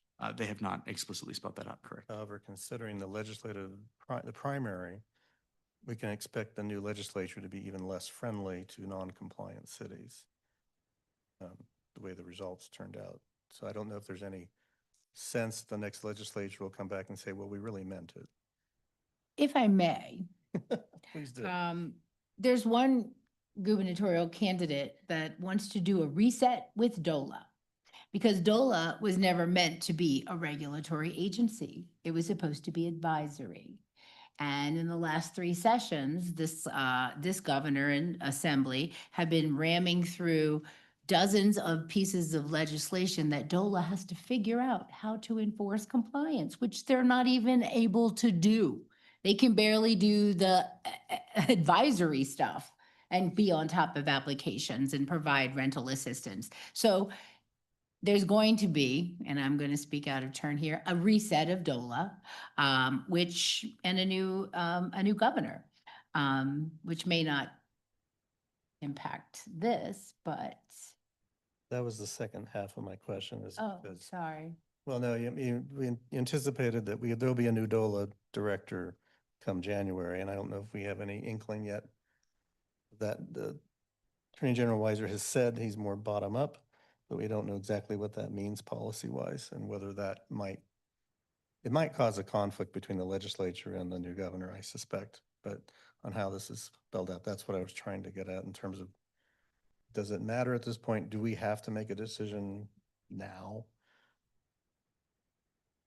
So with the December deadline, we were bringing it forward just to get direction on if staff should be focusing their time on this or focusing on other priorities or other work, I think is the best answer for that. It sounds like it won't have much impact either way. Yeah, there's limited repercussions for noncompliance, as laid out in the legislature. And compliance would just be compliance. And I assume that to the city attorney, there's no liability to us of a landowner coming and saying, well, you're supposed to be doing this and you haven't. Does that put us in any jeopardy? I don't believe so, and I will follow up with a more detailed answer for council by email under attorney-client privilege. All right, thank you. That's all. All right, thank you. Councilmember Ward. Thank you, Mayor. I guess I appreciate Councilmember Cohen asking that last question because that was going to be one of my questions. So I appreciate that.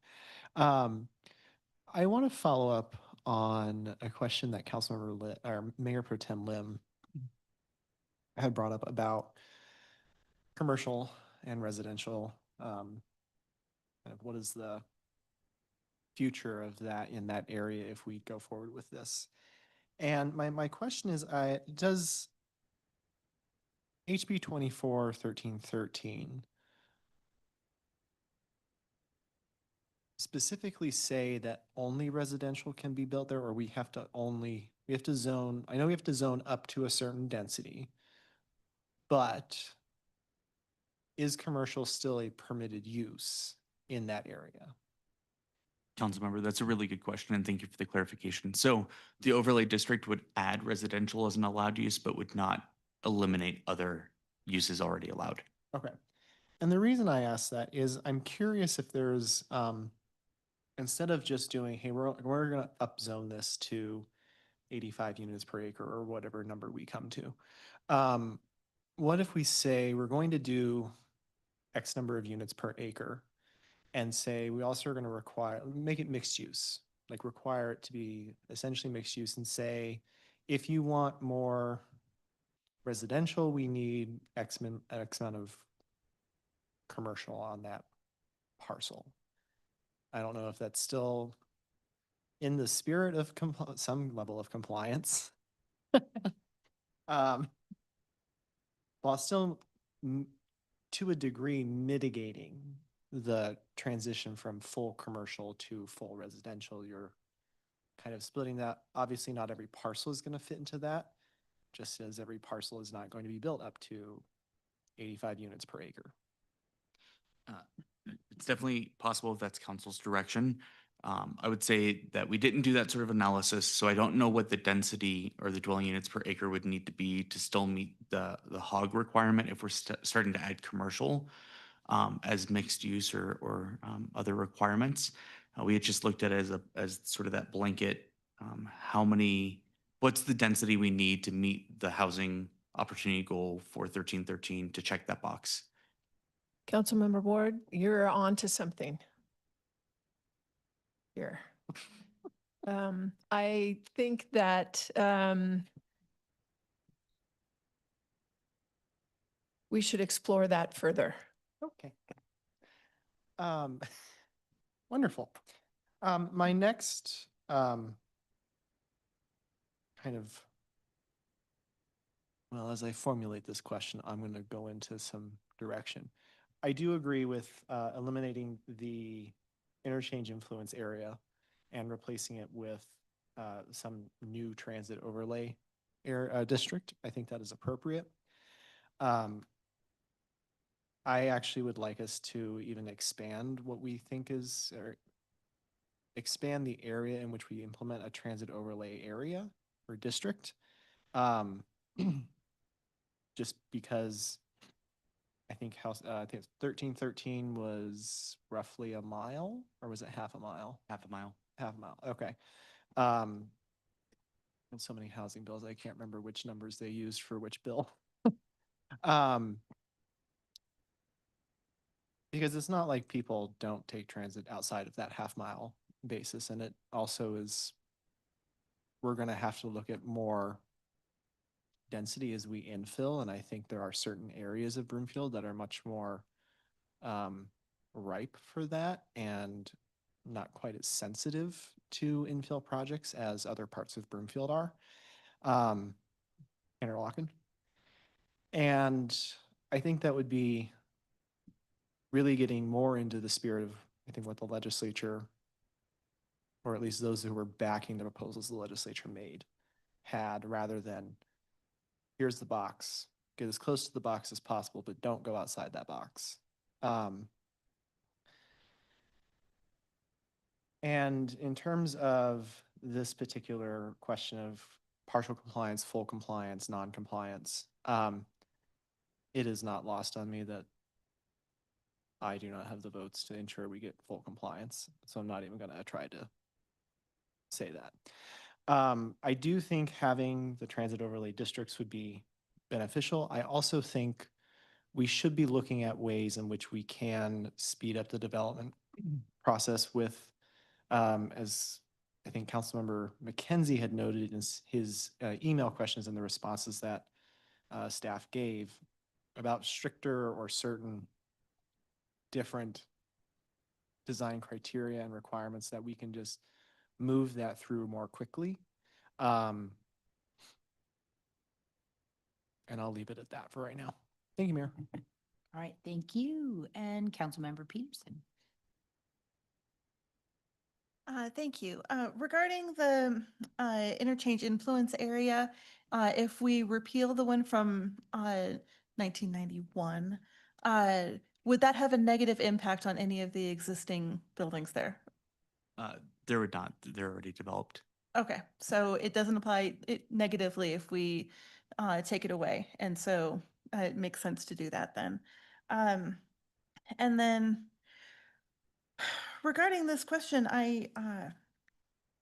there doesn't seem to be a significant benefit to compliance or consequence of non-compliance. And so it seems like waiting would be preferable and not spending a lot of time on it in this moment, though I do agree with Councilmember Ward that coming up with our own plans for how we want to utilize this space in a way that is beneficial to our community would be best. Thank you. All right, thank you. Any other comments from my colleagues? Is anybody online? I do have a couple of questions, if anybody, you don't mind. On the displacement strategies that are required by the TOC bill, ours are our property tax and, what was the other one? Down payment assistance. Okay, both that are subject to our budget appropriations. So in order for those to even be real, we have to make sure that we budget for them in order for them to be displacement strategies. So the state has put the burden of the displacement that they're requiring on local governments. Yes, it's an unfunded mandate. Of course. And as we are updating all of our plans, our comprehensive plan, our long-range financial plan, all of this work could be upended by this overlay, correct? Because we lose our ability to plan because we're at the mercy of whoever wants to build whatever they want, wherever they want will. Unless we're non-compliant. All right, so let's get back to that. Let's run out the clock because we're gonna have a whole new governor and whole new department heads, and the cost of just trying to comply, as Westminster decided to join the lawsuit and Lafayette decided to join the lawsuit because it would have effectively tripled the size of their little population that they can't afford. And I'm going to ask you, Ms. Rogers, because that lawsuit is pending in the courts, the home rule cities that are suing the state over this. What is the status of that? Yes, Mayor. So that lawsuit was filed in June 2025, and it was by Arvada, Greenwood Village, Aurora, Glendale, Lafayette, and Westminster. There is a partial injunction filed for that case, and it's fully briefed. And an injunction means a stop on the enforcement applicability work on that law. That hasn't been scheduled for hearing yet. There's a jurisdictional question that the court needs to address first. There's a motion to dismiss pending. So it is possible that when the court does hold a hearing on their request for an injunction, that this law gets frozen. Even if that doesn't happen, as the lawsuit goes through, if the cities are successful in their lawsuit, showing that this law is preempted by our Constitution under Home Rule Authority, then the law would go away.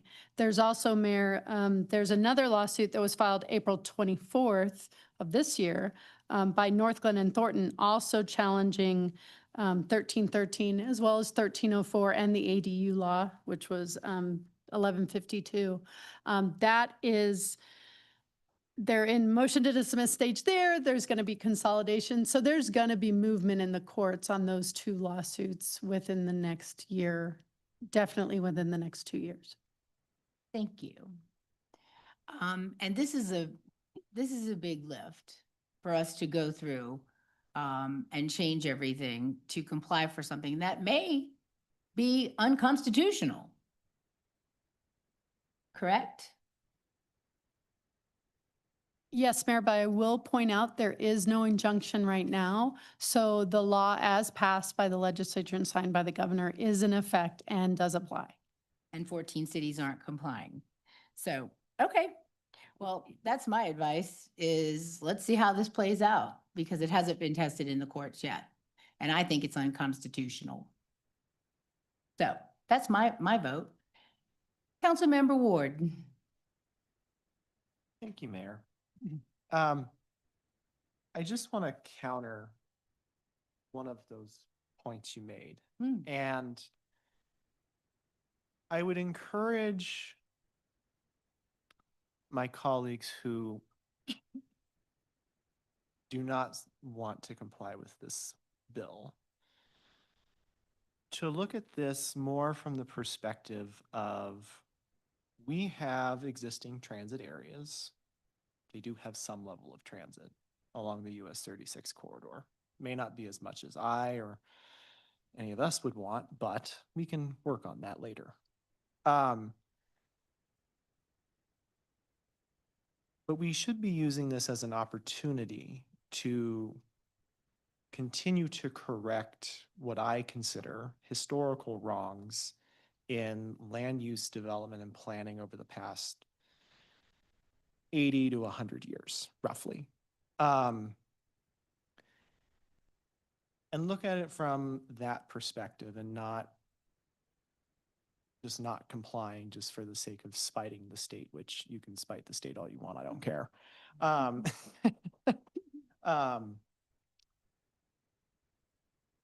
And use this as an opportunity to incorporate it because quite honestly, I don't view this as upending our entire plans. I view this as working together with our comprehensive plan update because we're going through that process right now and looking at what does that plan look like for the next 10 years. And incorporating these goals is what I'll call these goals of increasing density near transit and just in general into our plans and not seeing them as upending everything. So I just want to say that. Thank you. And that's a fair point. Thank you, Councilmember Ward. But Broomfield's planning process has always provided opportunities for members of the public to participate and be heard in all land use decisions. So I believe they violate our constitutional authority to plan a community that builds upon the unique characteristics of its residents and denying community members the chance to have their voices heard is something I can never support.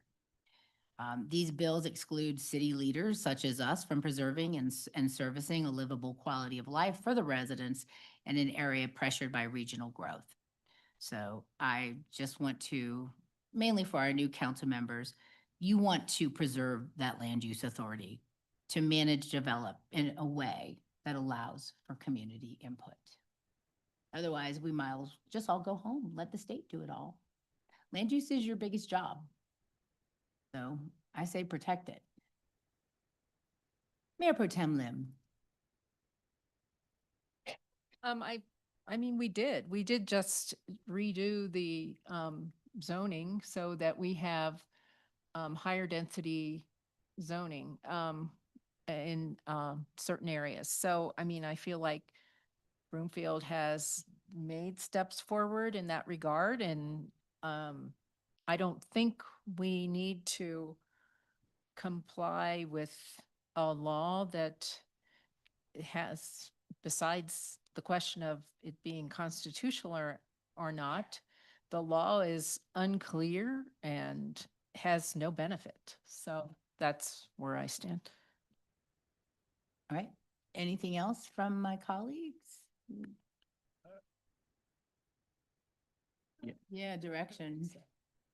I'm sure you got really good direction then. I was gonna say, if we could get a little more clear direction from council on how you all desire proceeding moving forward, that would be helpful. We do a straw, Mayor. Straw poll? Mhm. But there's like, everybody's all over the place. There's how many things am I gonna poll? Just what?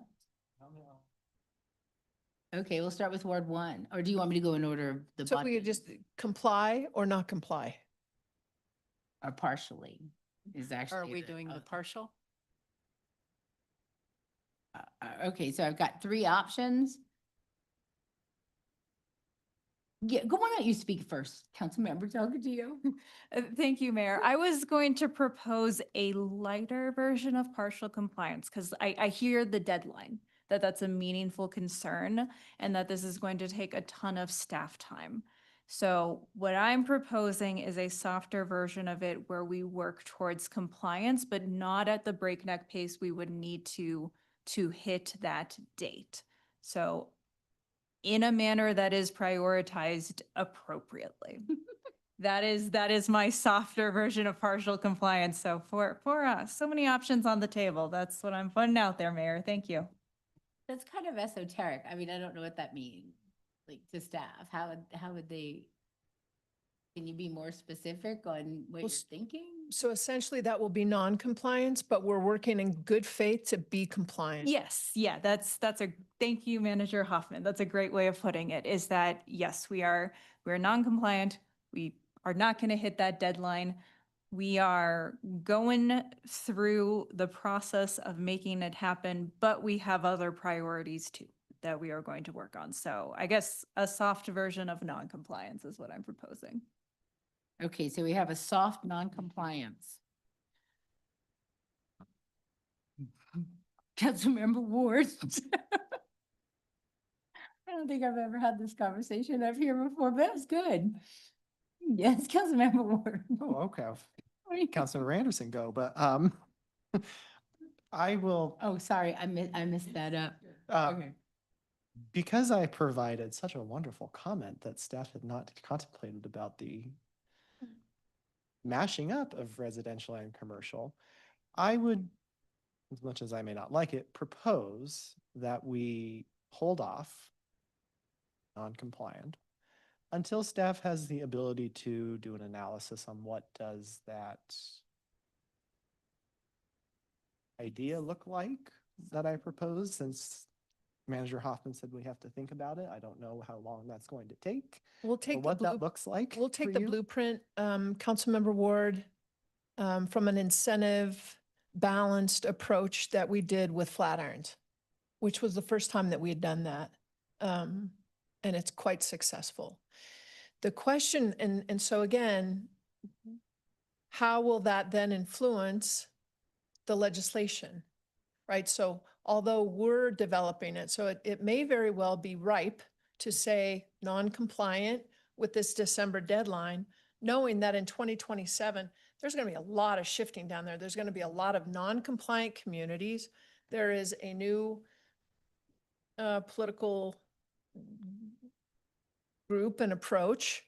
And so if we have that inflection, and all of these communities are very much in the same position that we are in, trying to determine what the level of infrastructure is that's needed for these overlays.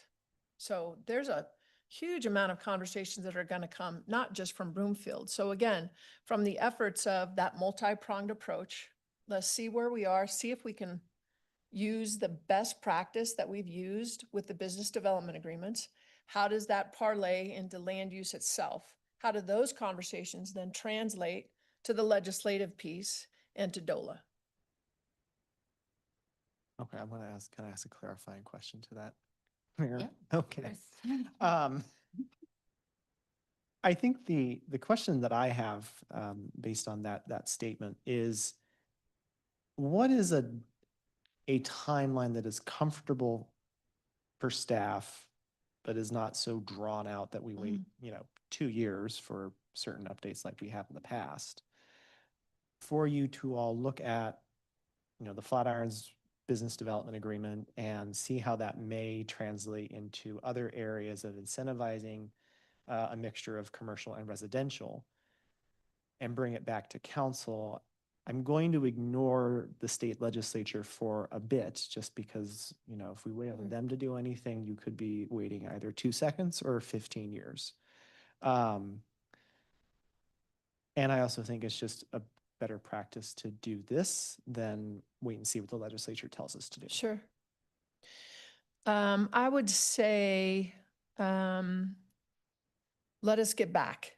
Okay. So that, again, it's more like a matrix team, right? And I don't see this as a separate, unique effort. We're already having a lot of these conversations. So it's, how do we capitalize on all the existing conversations to be able to package something to bring it back to council? Okay. So my direction then, just to be very clear for staff, is I will agree with Councilmember Delgadillo in the soft touch compliance by, we won't meet the actual deadline, but we will work in good faith to adopt or look at new ideas and go from there. That clear enough for staff? It's clear enough. Wonderful. Put you in this, an SNC column, soft non-compliant.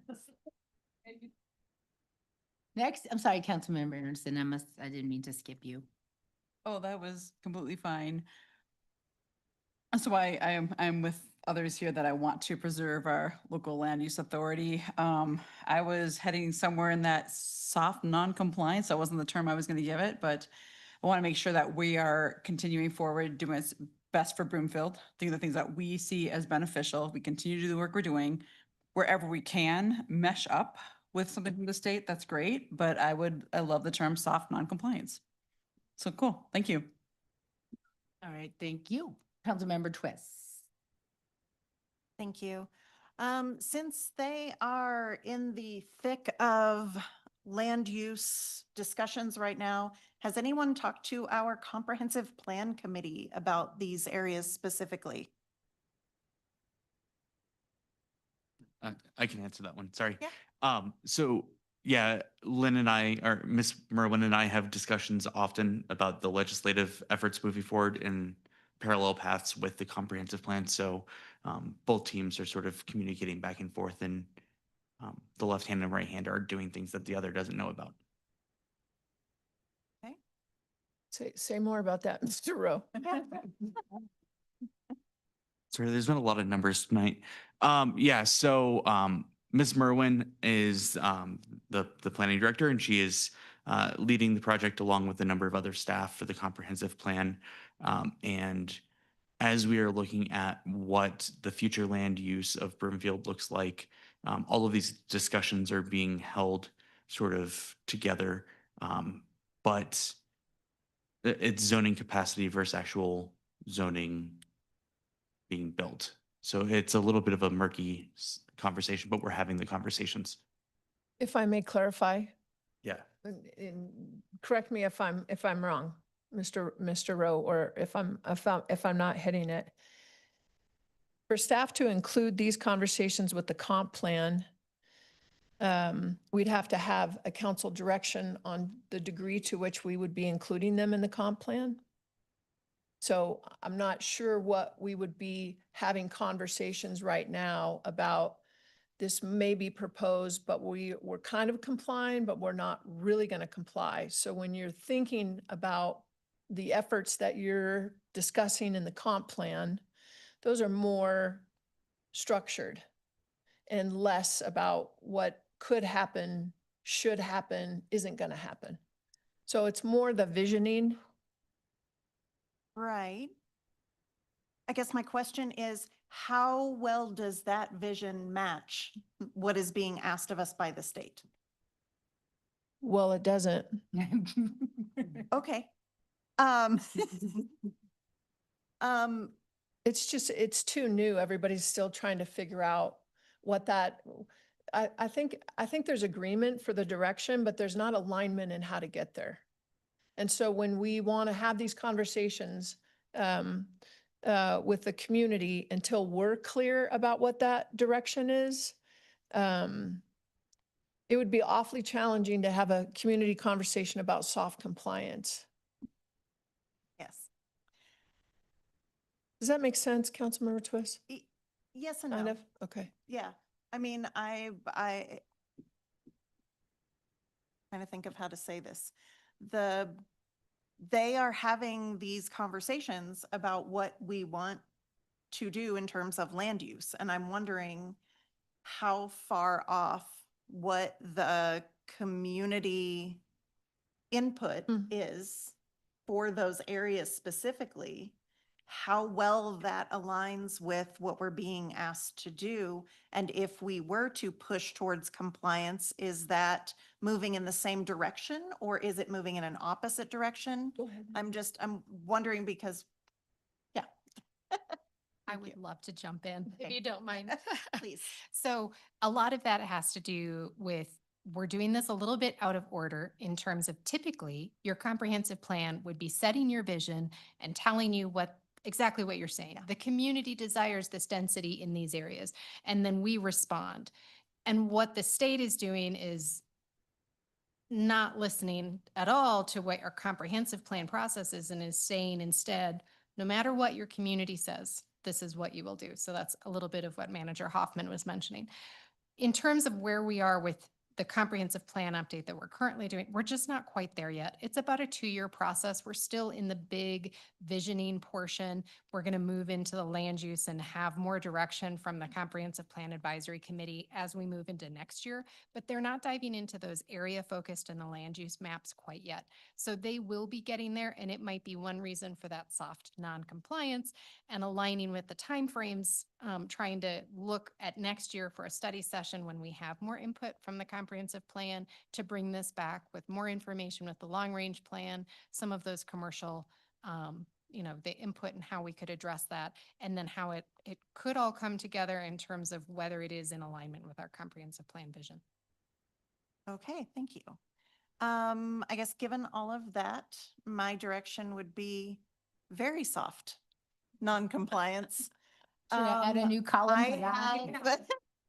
I have no interest in compliance for compliance sake. that's just Especially no when compliance. there's no real benefit for us, and we are in the middle of this very good faith effort to align our land use with our community's priorities. And I would rather wait for that direction from the community before we solidify any of this. I'm also okay with the eliminating and overlaying the influence areas. Thank you. Thank you. You want to I'll go in order now. Councilmember Peterson. Thank you, Mayor. I support non-compliance for the time being because I don't see a value in dedicating more staff time to this in the short term until we have more information about what kind of guidelines we'll need to meet later. Thank you. Anybody not? We'll start over here. I got y'all. Councilmember Cohen. I soft non-compliance is right up there with trust but verify. It's just been around for 40 years and it's a complete oxymoron, but I'm sort of along what I think Councilmember Twist said is that we have a process. Let's pursue our process of comprehensive plan. And if the state objects, they can tell us. if All they right. object. And for you that don't know, Westminster had just completed their comprehensive planning process. When this bill came down, that is why they sued. It would have upended all of what their community work was, and they made a choice, just like you said, to go with their community. 2.5 year process. Yep, yep. So that's why they're suing. Councilmember McKenzie? Thank you. Number 1, second, Councilmember Delgadillo, and Ward number 2, eliminate. All right. Got that? Councilmember Anderson, you ready? And Mayor Pro Tem Lim? Non-compliance for the time being. Okay, so that's like Councilmember Brown. There you are. Not sure that I can be a tiebreaker on this one, but I am also in support of soft to leaning towards softer non-compliance and eliminating the IIA. Okay. So it seems to be that there is consensus on eliminating the IIA, and I've got 5 soft non-compliance and 4 non-compliant. So do with it what you will. I'm a no compliant, so there you go. I appreciate that. We're good. Thank you, Mayor. Thank y'all. That was fun.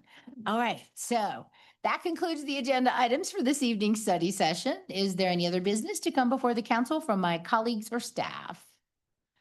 There being no further business, the study session is adjourned. Council will convene for the executive session immediately following this meeting. Once the executive session is complete, council will adjourn and will not be returning to the public meeting.